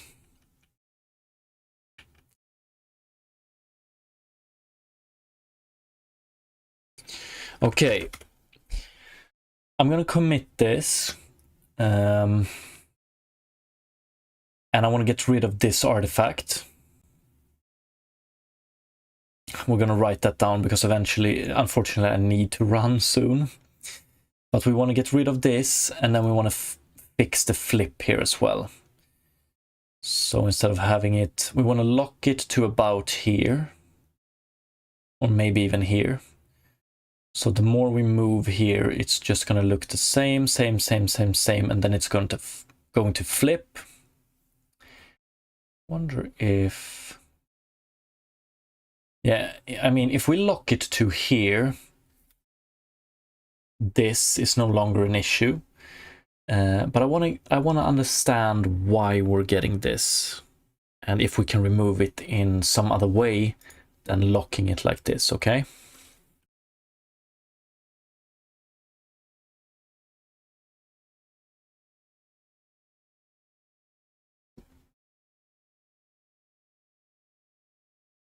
I'm also wondering, this looks, I think it looks pretty good.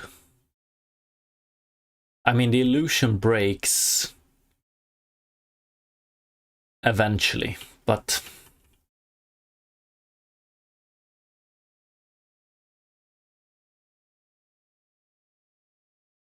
okay.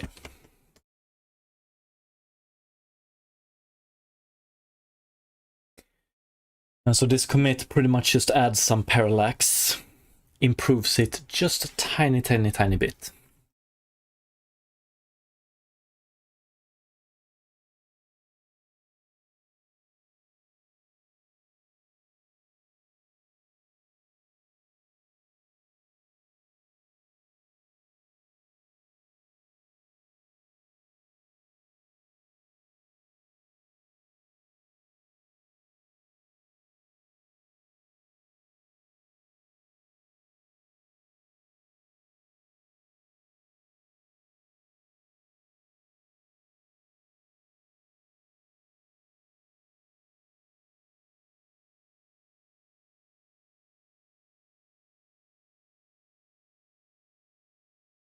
And this one is related to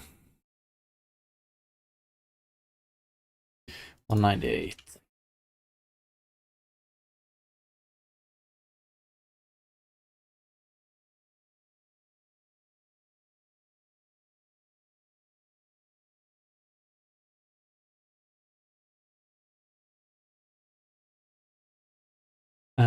Okay, so the first thing I want to check,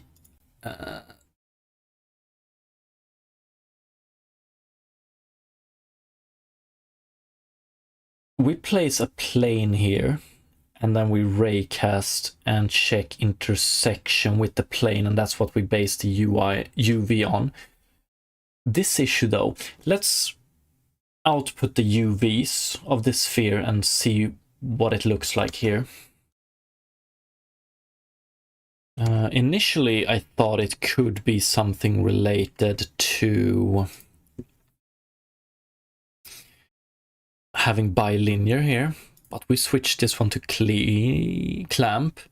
Could also be...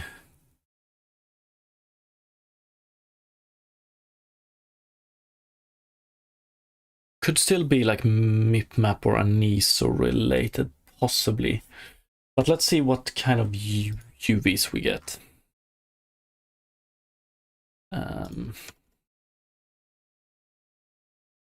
Return UV. Oh yeah. Float 4. UV.x, UV.y.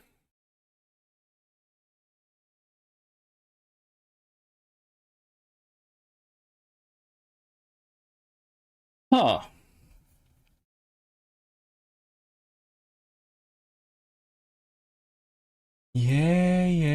Yes. Okay.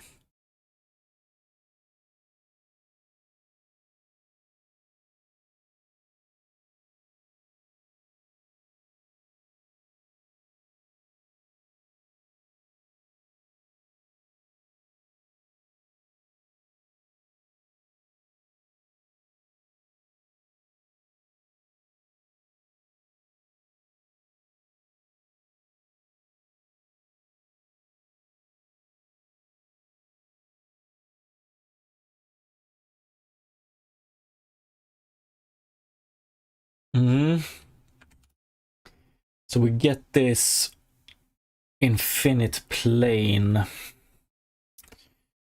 UV visuals.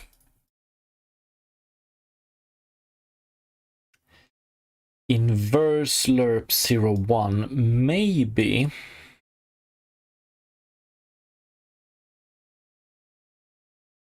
Okay, it's probably related to this then.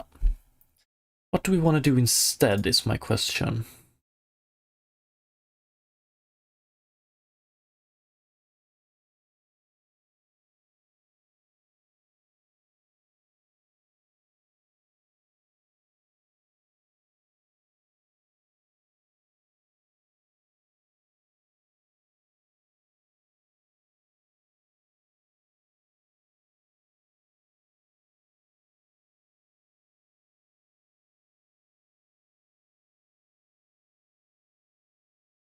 So it's at this point.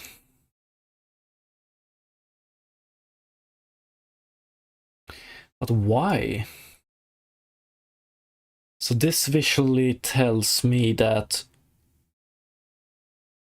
we have a UV coordinate of 0, 1 at this point.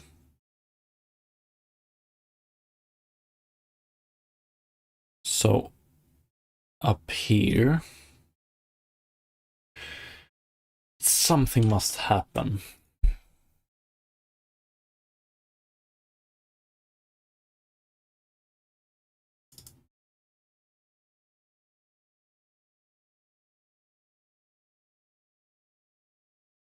Do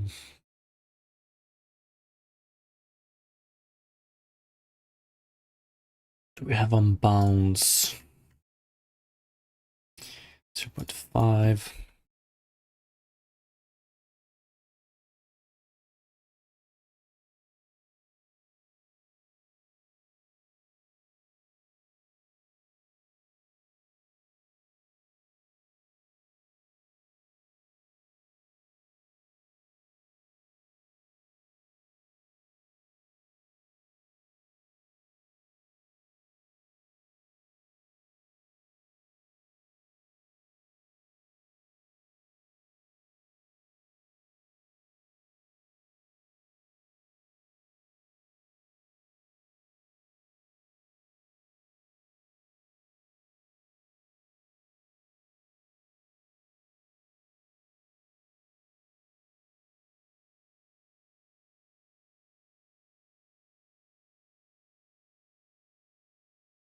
Okay, I guess we could also do...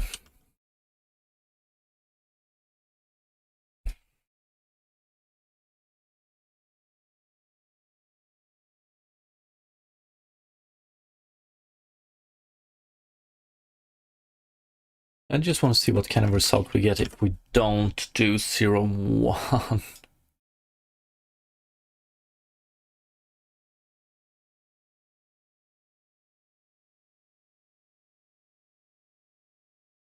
Then we get extremely high or low values, but that should be okay since we're doing a clamp sampler. So what kind of result do we get?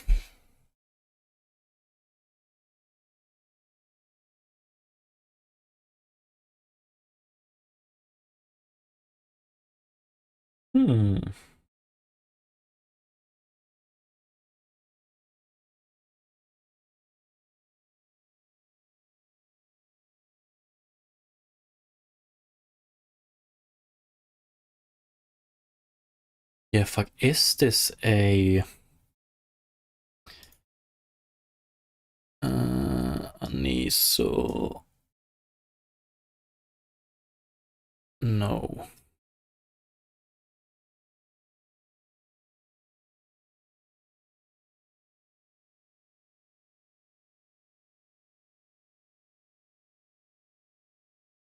It's probably entirely on me. We're gonna fix this tomorrow. Nah, not tomorrow. I won't be able to stream tomorrow, but we're gonna finish it on Friday. That's how we're gonna do it. Or try and finish this eye shader, at least. Spent a little bit too much time on the parallax effect today. I still don't think we entirely finished the interpolation the way I wanted it to, but I'm gonna leave it as it is now. It's good enough.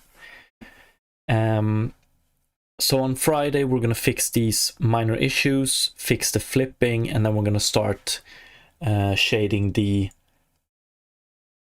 background and the front, and Apuka's warping effect. We're gonna add some warping effect as well. What the hell is it called? Refraction. And yeah, hopefully we'll have a beautiful result before the weekend. Thank you both for stopping by. So everybody, thank you so much for watching. Thank you everybody for stopping by, and have a great rest of the day and a great Thursday, and hopefully I will see you Friday. Peace out.